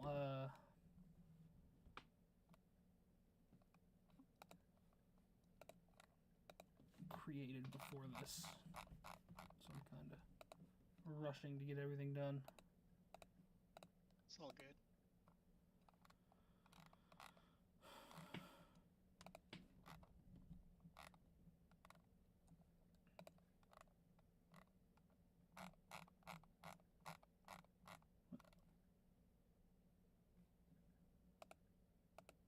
Oh, that's... There we go.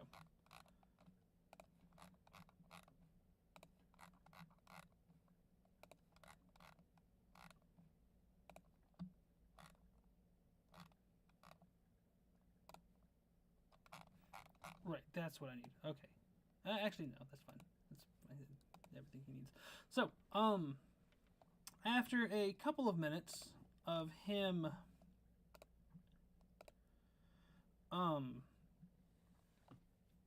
kind of getting everything together, he comes out in what appears to be full plate mail. that has this kind of shining effect to it.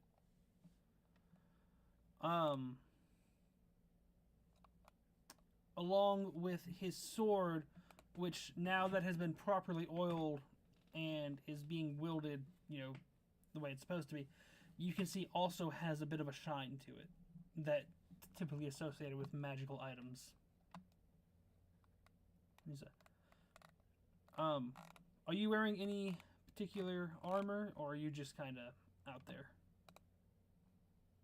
So now that the cloak is removed, they can easily see that while I do have a tabard over my armor is full plate.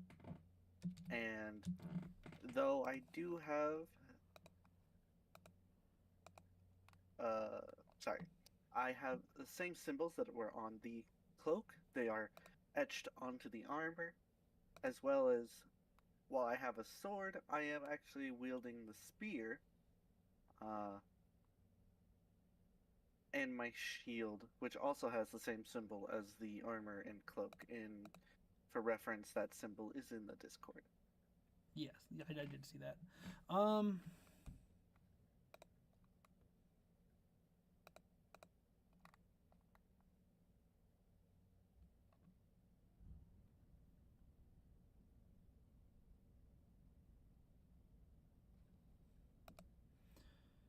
Right then.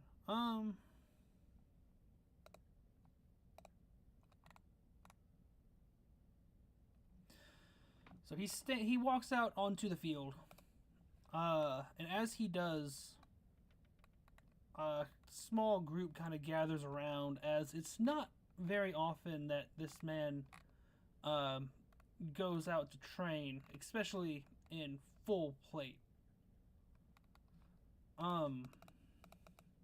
So quite a few of the other soldiers, as well as his own group, and some of the Tabaxi, specifically the Tabaxi Paladin from earlier, also steps out to watch as well.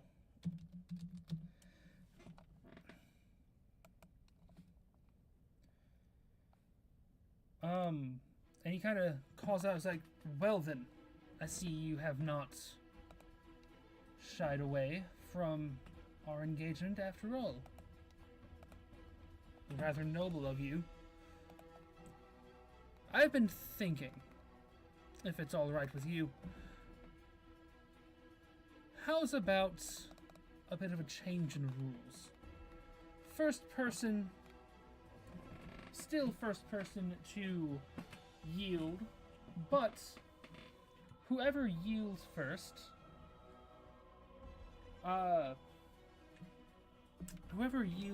let's say,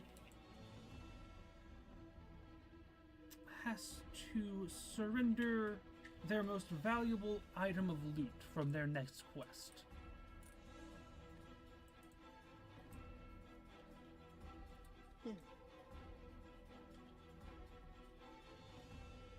This sounds fair. Whatever I personally can obtain from my group's witch hunt that they don't keep for themselves, I shall give to you should I lose, which will not happen. A small smile kind of creeps over his face.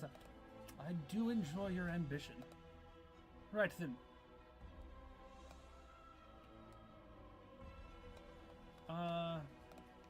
Don't have a really good battle area, so I'm just going to draw a circle on a map. Hang on a minute. Let me see. Celestia. If I can get your... There we go. Celestia. Nope.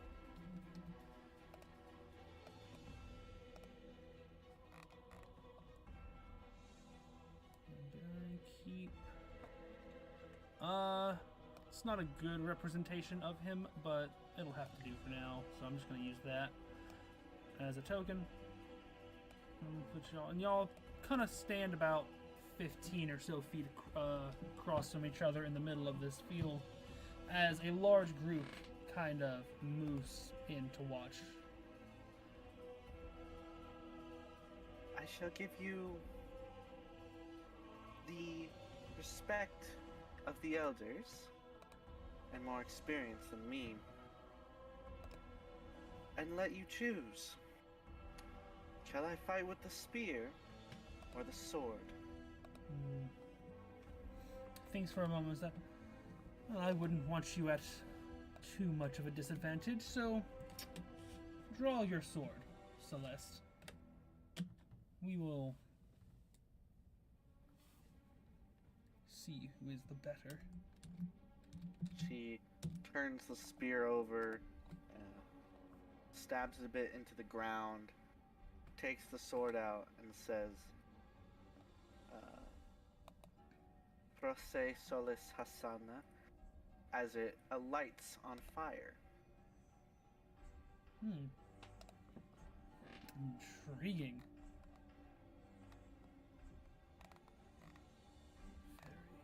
Very indeed. Right then. As a show of good faith, I shall let you have the first swing, the first move. And he kind of turns his sword upside down, plants it in the ground as that. As you will. And he just kind of stands there. Okay, just so you know, I cannot select my token. Oh, that. Keep forgetting I have to do that. You save. There we go. Well, I shall come at him then. Let's see if I am forced to use my oh so sacred divine abilities on the first swing or not. 16 to hit. We'll start here. 16 misses. Okay. As you kind of pull forward and swing your is this a great sword or a long sword? What is this? This is a long sword. Long sword. As you swing your sword, it kind of inexplicably glances off his armor at the last second, leaving barely a scratch. As he as a small kind of smile plays across his face, and good. Now, for my turn, and he takes his great sword, brings it up in a massive arc, and hang on. Let me see something real quick. He is going to swing once for a 22. I shall allow this to hit. Dealing so it's going to be 9 points of slashing damage with an additional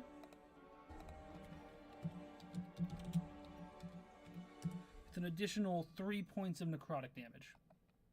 I am resistant to this. Resistant, so you take half damage?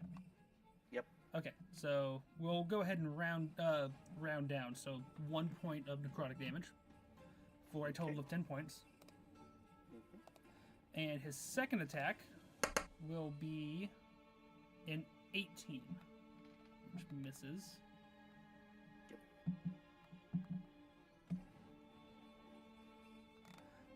However, with his great sword ability, even with a miss, you still deal damage equal to the ability modifier. So that's ability modifier is a 4. So you still take 4 points of damage. Let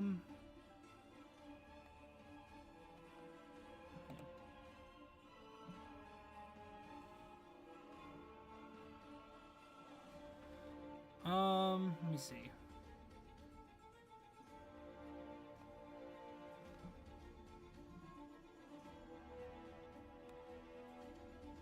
Just from each of the each turn. Okay, and he is going to use his channel divinity, and you are gonna have. I need you to make a DC 12 Wisdom save. Okay. So as his first strike comes down, hitting you, catching you straight in the shoulder, kind of knocking you off balance, and you feel this strange tingling as, even though you are resistant, a small amount of kind of black-green kind of starts to seep into your skin. As he brings his sword back, swinging again, you manage to dodge it. But in the process, you kind of not notice as this kind of divine light forms over you. You cannot move more than 30 feet away from Edmund for the remainder of this combat, willingly. Okay.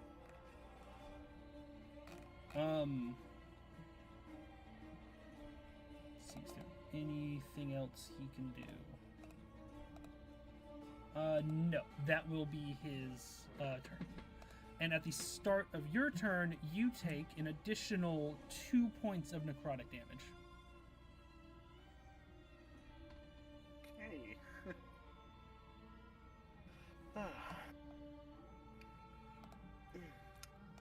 I may have overestimated my ability or underestimated yours, but you know what they say. Never surrender and all that. And I will take another swing. Hopefully hitting this time, but may have to delve into resources. Oh my goodness. Okay. So, yeah, yep, that's we're gonna gonna miss. well, hold on. Where is my thing? So, I'm going to use my channel divinity and add plus 10 to my strike. So that becomes a 19. And that matches his attack, so that does hit. Okay.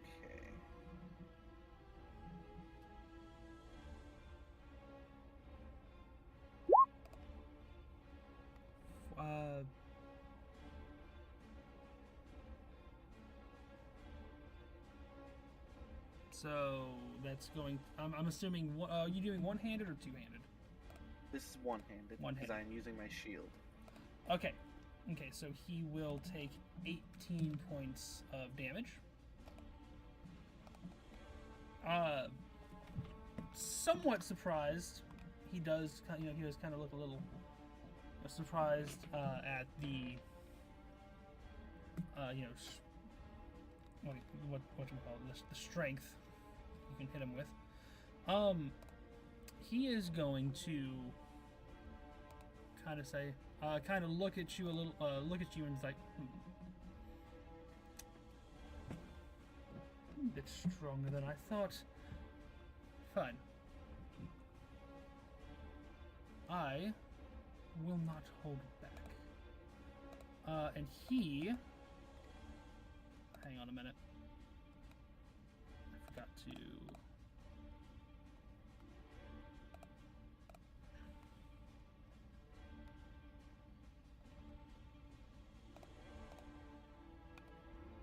Forgot to do something.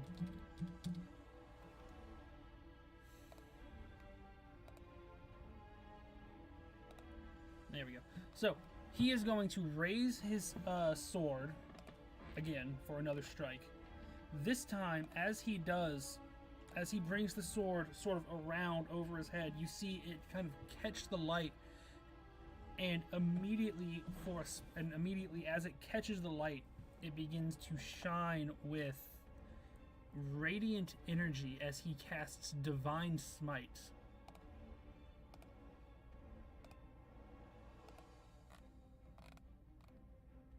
Yeah, he casts his Divine Smite, and he is going to swing for 22 to hit.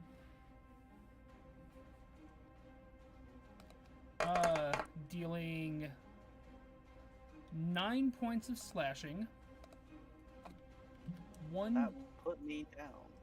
Okay, you also take an additional 1 point of necrotic, and because of the smite, let me see. You're resistant to to radiant, right? Yes. Okay, so then you take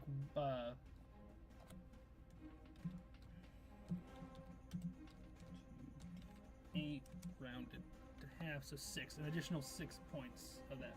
So that's total 6, 7 plus 9, 16 damage. Yeah, so the 9 had put me at 0, and then the rest was just extra. Yeah. So, not. I mean, yeah. You pretty much go down pretty quickly as everyone just kind of shakes their head knowingly and kind of walks away. At this point, you're barely hanging on to consciousness as he kind of kneels before you and says to you, in the future, if you would like some more training, I would be happy to help. But maybe not this kind of training. As he kind of pats you on the back. Let me see. I'm pretty sure.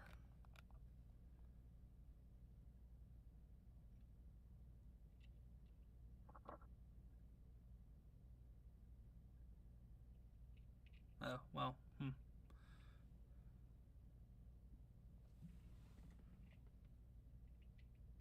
Oh, I misread that. My apologies. You were supposed to make a Constitution save, but I don't think that would have done much. So.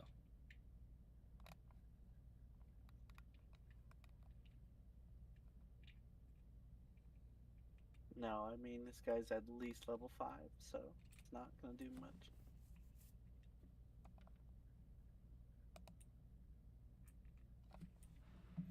Okay. There was supposed to be something in here about healing, but I can't see it anymore.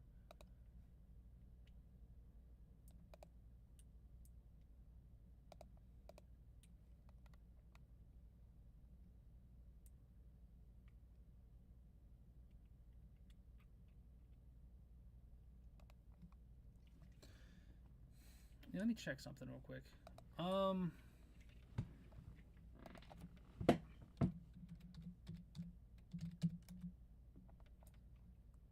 not how you spell that.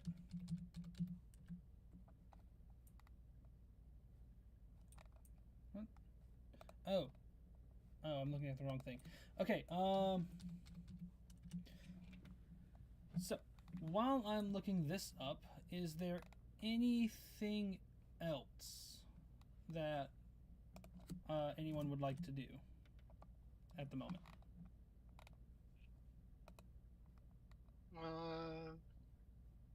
That should be it, besides us going to the tent to eat. Yeah. Alright then. So pretty much immediately after the fight, you hear the bell ring from the dining tent as everyone begins to head in that direction. Why can't I find this?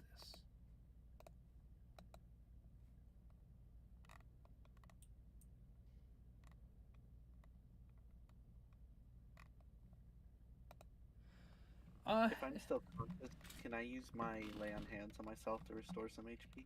That's what I'm trying to figure out.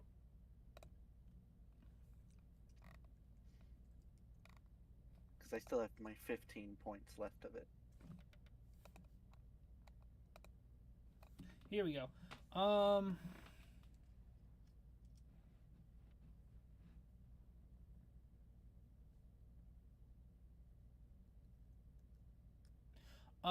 No. You are not able to regain hit points with magic. I'm not? Nope. As you attempt to use your lay on hands on yourself, you feel the burning wound that is that was caused by this weapon kind of it starts to heat up even more, and it seems to kind of absorb the divine energy as you attempt to use it to heal yourself.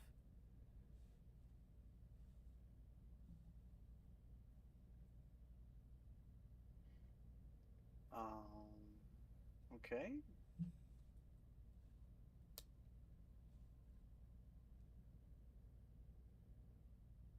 Yeah. Specifically, I don't think it matters too much. Hit points lost to this weapon's damage can be regenerated only through a short or long rest. Cannot be gained through regeneration, magic, or any other means. So, yeah. Until you finish a long rest, you're kind of stuck at 0. Does that just happen whenever it hits me? Any damage caused by this sword, yes. Okay. So yeah, you're kind of stuck, barely clinging on to consciousness as everyone kind of just leaves you, or as he leaves you. The Tabaxi Paladin kind of walks forward, picks you up, and starts kind of dragging you rather unsuccessfully to the medical tent. She kind of mutters something under her breath in whatever language the Tabaxi is speaking. Alright, well, I'm at 0, so I can't really do anything. Yeah.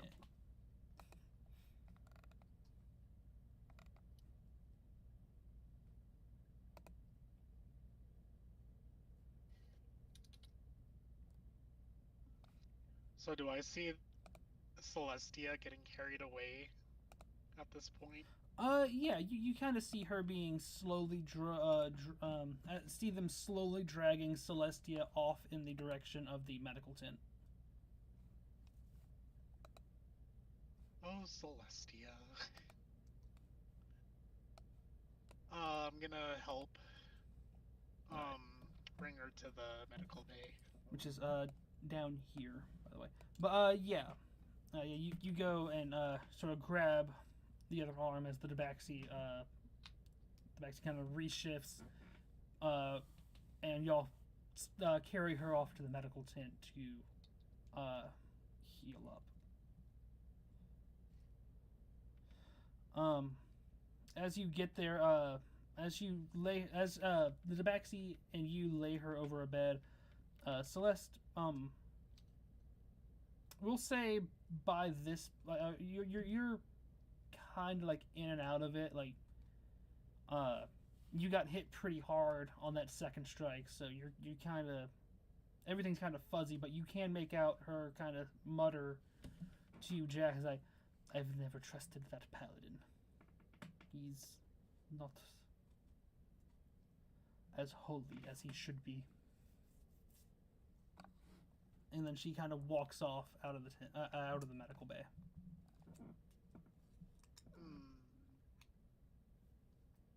That could be under investigation.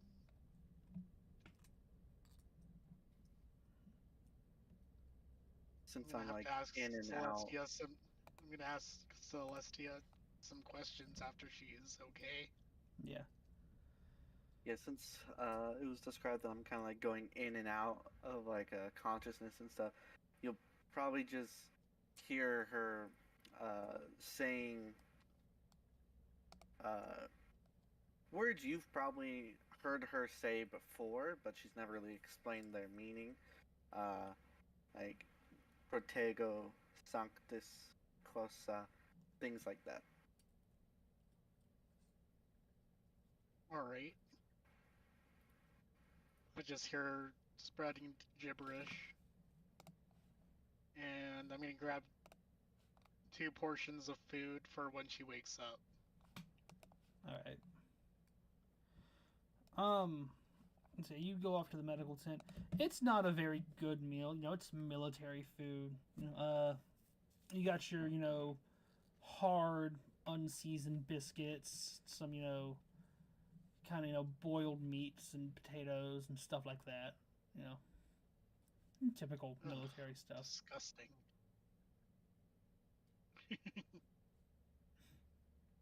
As I say under my breath, and I go up to one of the guards. Is there like another restaurant nearby? Is there some better food? You can probably ask the herbalist at the other end of the port, but she's not exactly known for sharing. And she never really makes enough for anyone but herself. Okay, yeah. As I go back to the medical bay, Yeah. it's kind of disgusted about what I'm looking at for food-wise. Yeah. He's not used to being a military guy. He's used to being, like, spending money on the finer things in life. Right. So yeah, you head back to the medical tent with her. During this time, let me see. During this time, is Moth doing anything particular? Watching the fight, going to the mess hall, anything like that? Probably just on. Well, probably after getting the information, probably just walked to the edge of the camp and looked at the trees, but upon coming back to the mess hall, I guess getting the food and then taking out like a bag of herbs and putting a couple in, and then just eating it. Just trying to season the food a little bit. Always gotta be ready. Right. Sometimes the college has to use leftovers. Yeah. Then just going over notes. All right then. Let's see. We'll go ahead and say the rest of the day passes without too much incidents. Celeste, you get your long rest in, and the next morning wake up with a pretty severe headache, while the rest of your party is currently at their tent.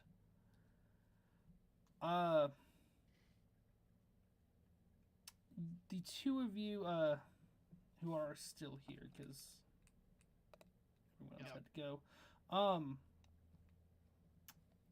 Let's see.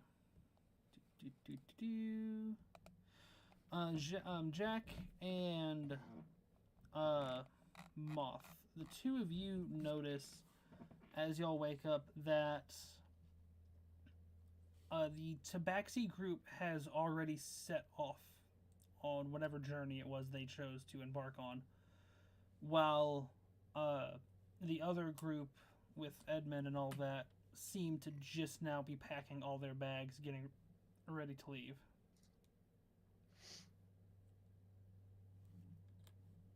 I do a little bit of a... Or wait. Because the Tabaxi said that she didn't trust that guy, I'm gonna kind of give like a little bit of a 1-2 look over at the Paladin. Right. Kind of seeing if he has like anything suspicious going on about him. Not too much. I mean, let's see. Hang on. Sorry. Just a little bit.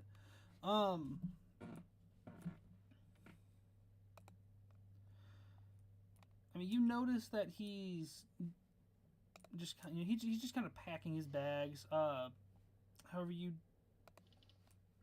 give me a perception check. What is my perception? Your perception is +1. +1. Is that it? Oh, yeah, I guess so.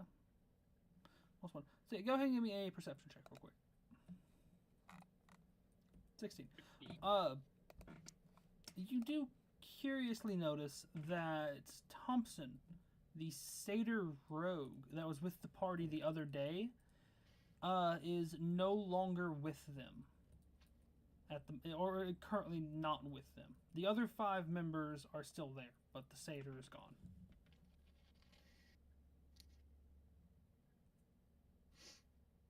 That's very curious.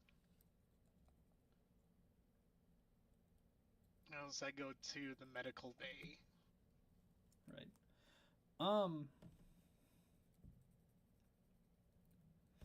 As I said, by this time, Celeste, you're probably just now, like I said, waking up with a pretty severe headache.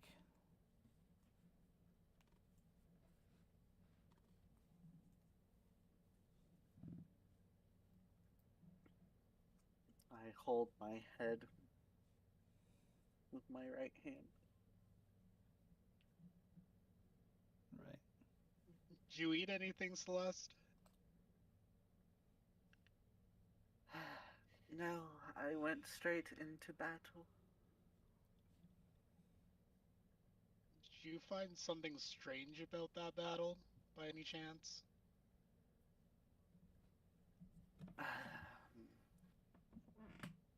He defended well.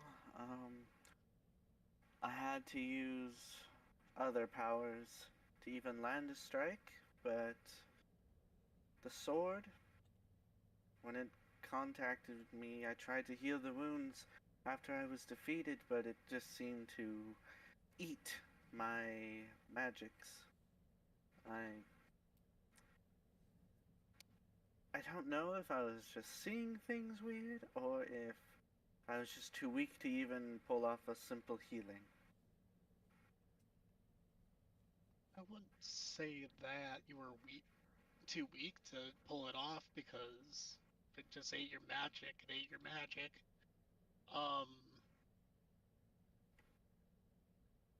Can I see it? Can I have like any knowledge of paladins doing that type of thing? Let me check. Let me see. You a warlock? Yeah, you might. I mean, you've probably experienced, a couple of, paladins before.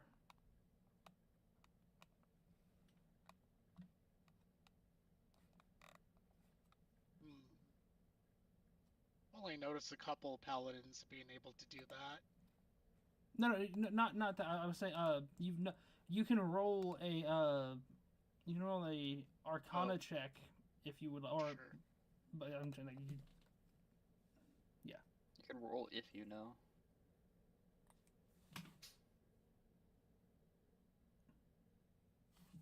Roll 4 if you know. 15. 16. Cool. To your knowledge, paladins usually have the exact opposite ability set. Like,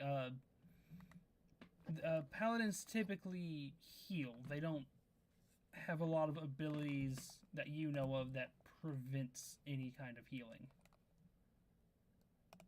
So what I'm thinking of, Celeste, is paladins heal, right? Like, you're a paladin yourself. We can heal, yes. Seems like he is opposite of what you do. If you know of any paladins being able to do such things as doing the opposite of healing, as in destroy. Well, every paladin is capable of destruction as much as healing, but the only that are exact opposite. They're hunted across the world. They're oath breakers, but I've not even ever met one who's met an oathbreaker before. I don't even know if they really exist. Alright, well, that's something that we'll have to keep an eye out for sure.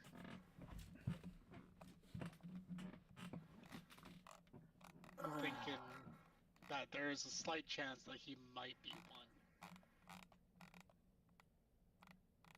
Not 100% sure. Just keep an eye out, though. I should hope not.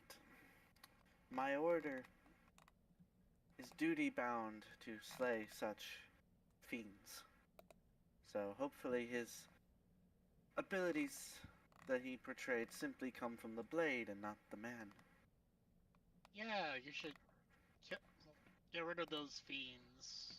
Yeah, get rid of the evil in the world. Yes, yes. I left some food on the table. It's probably cold by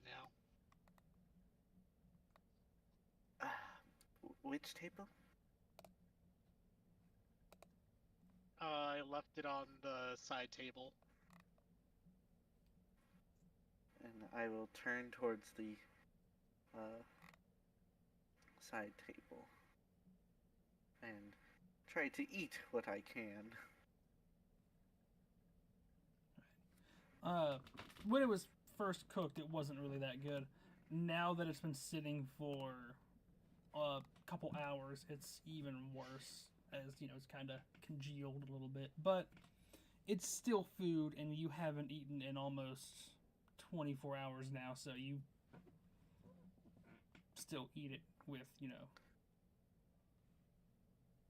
I mean, my character grew up in a isolated cathedral in the desert, so I don't think she's too unused to slop. Yeah, probably so. I'd say Celestia, we're gonna have to get some meat in some means or some way or necessary. I can cook something up for us party members better than what they're serving here. Perhaps the hunter of our group can help with the hunting of meat. Hopefully. Otherwise, I'm just gonna have to blow up their heads. In the matter of speaking. Waste for naught. As he goes out of the mess, or the mess hall, and goes towards Moth's tent. I have a tent now. Damn. Cool. Are you up and ready to go there, Moth? As you look at me, I am hunched over my bag and just appearing to count or check, make sure I have all my stuff. I guess so. Sounds good by me. Let's get everyone and get on the road. Got a witch to hunt.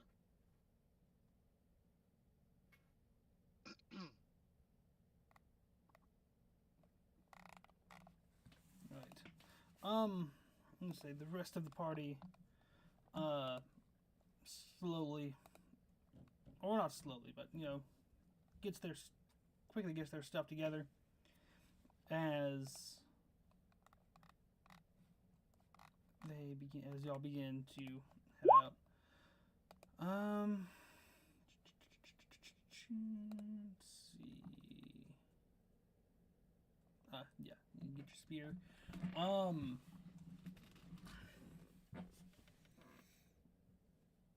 Let's see. Don't want to go too much further without everyone here. So yeah, I mean, getting us on the road should be good. Yeah, we'll just say everyone. Yeah, we'll just say y'all go before heading out. Oh, didn't mean to do that. Before heading out, what's his name?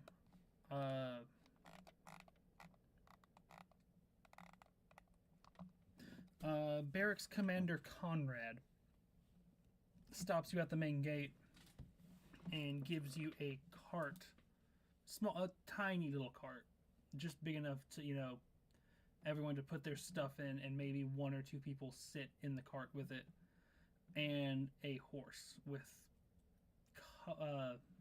or let me see. Hang on a minute. Let me see if there's something. Check something. Magic items.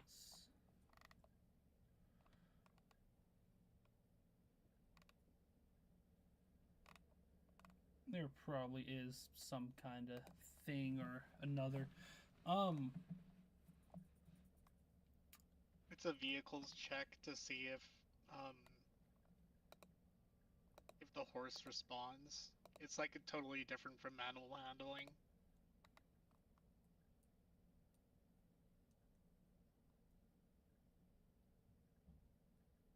But if you want to, you can use animal handling. No, I was gonna say, attached to the cart, instead of a standard, horse, appears to be kind of like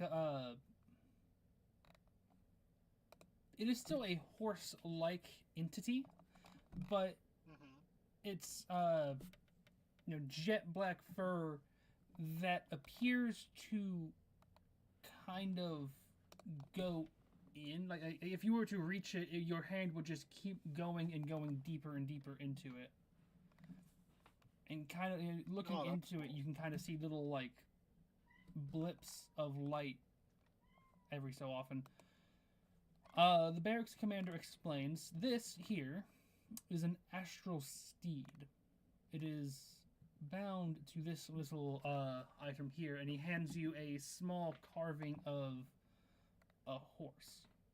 So it doesn't do much. It refuses to fight or do anything really other than pull a cart, but better to have this than a normal horse that you have to feed every day. Slows you down. Oh, for sure. Well, I thank you for what you've given us. And I hand the item over to Celestia. Right. I can't find it in here, but I will say, the horse only lasts for about 10 hours a day. After that, it dissipates, and you can't get it back till the next day. So.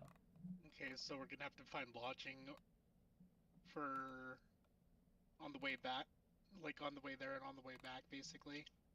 More or less, yeah. I will say that, out of character, that seems like a downgrade from a real horse. No, I mean, a real horse probably isn't going to last much more than 10 hours a day anyways, without sleeping. True. There's only so much a horse can do.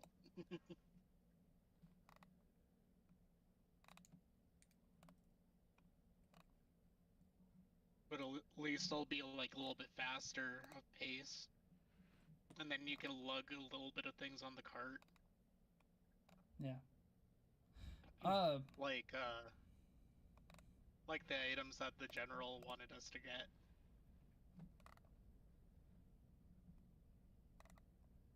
And then,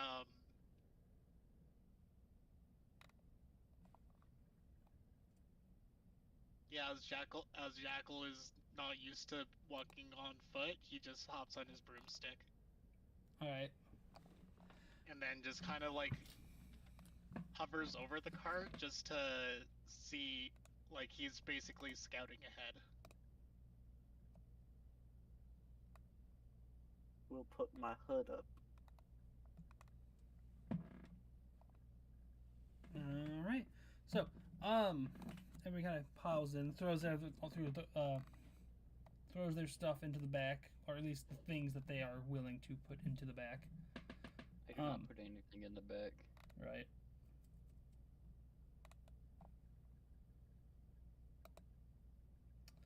And you head off into the uncharted unknown. Sounds good.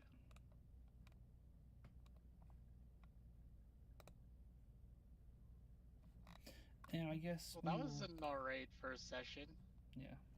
Just sucks that everybody had to leave so soon. It does. But we will end it here for the day.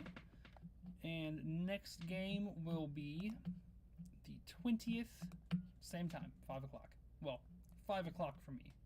Whatever 5 o'clock is for everybody else. Sounds good.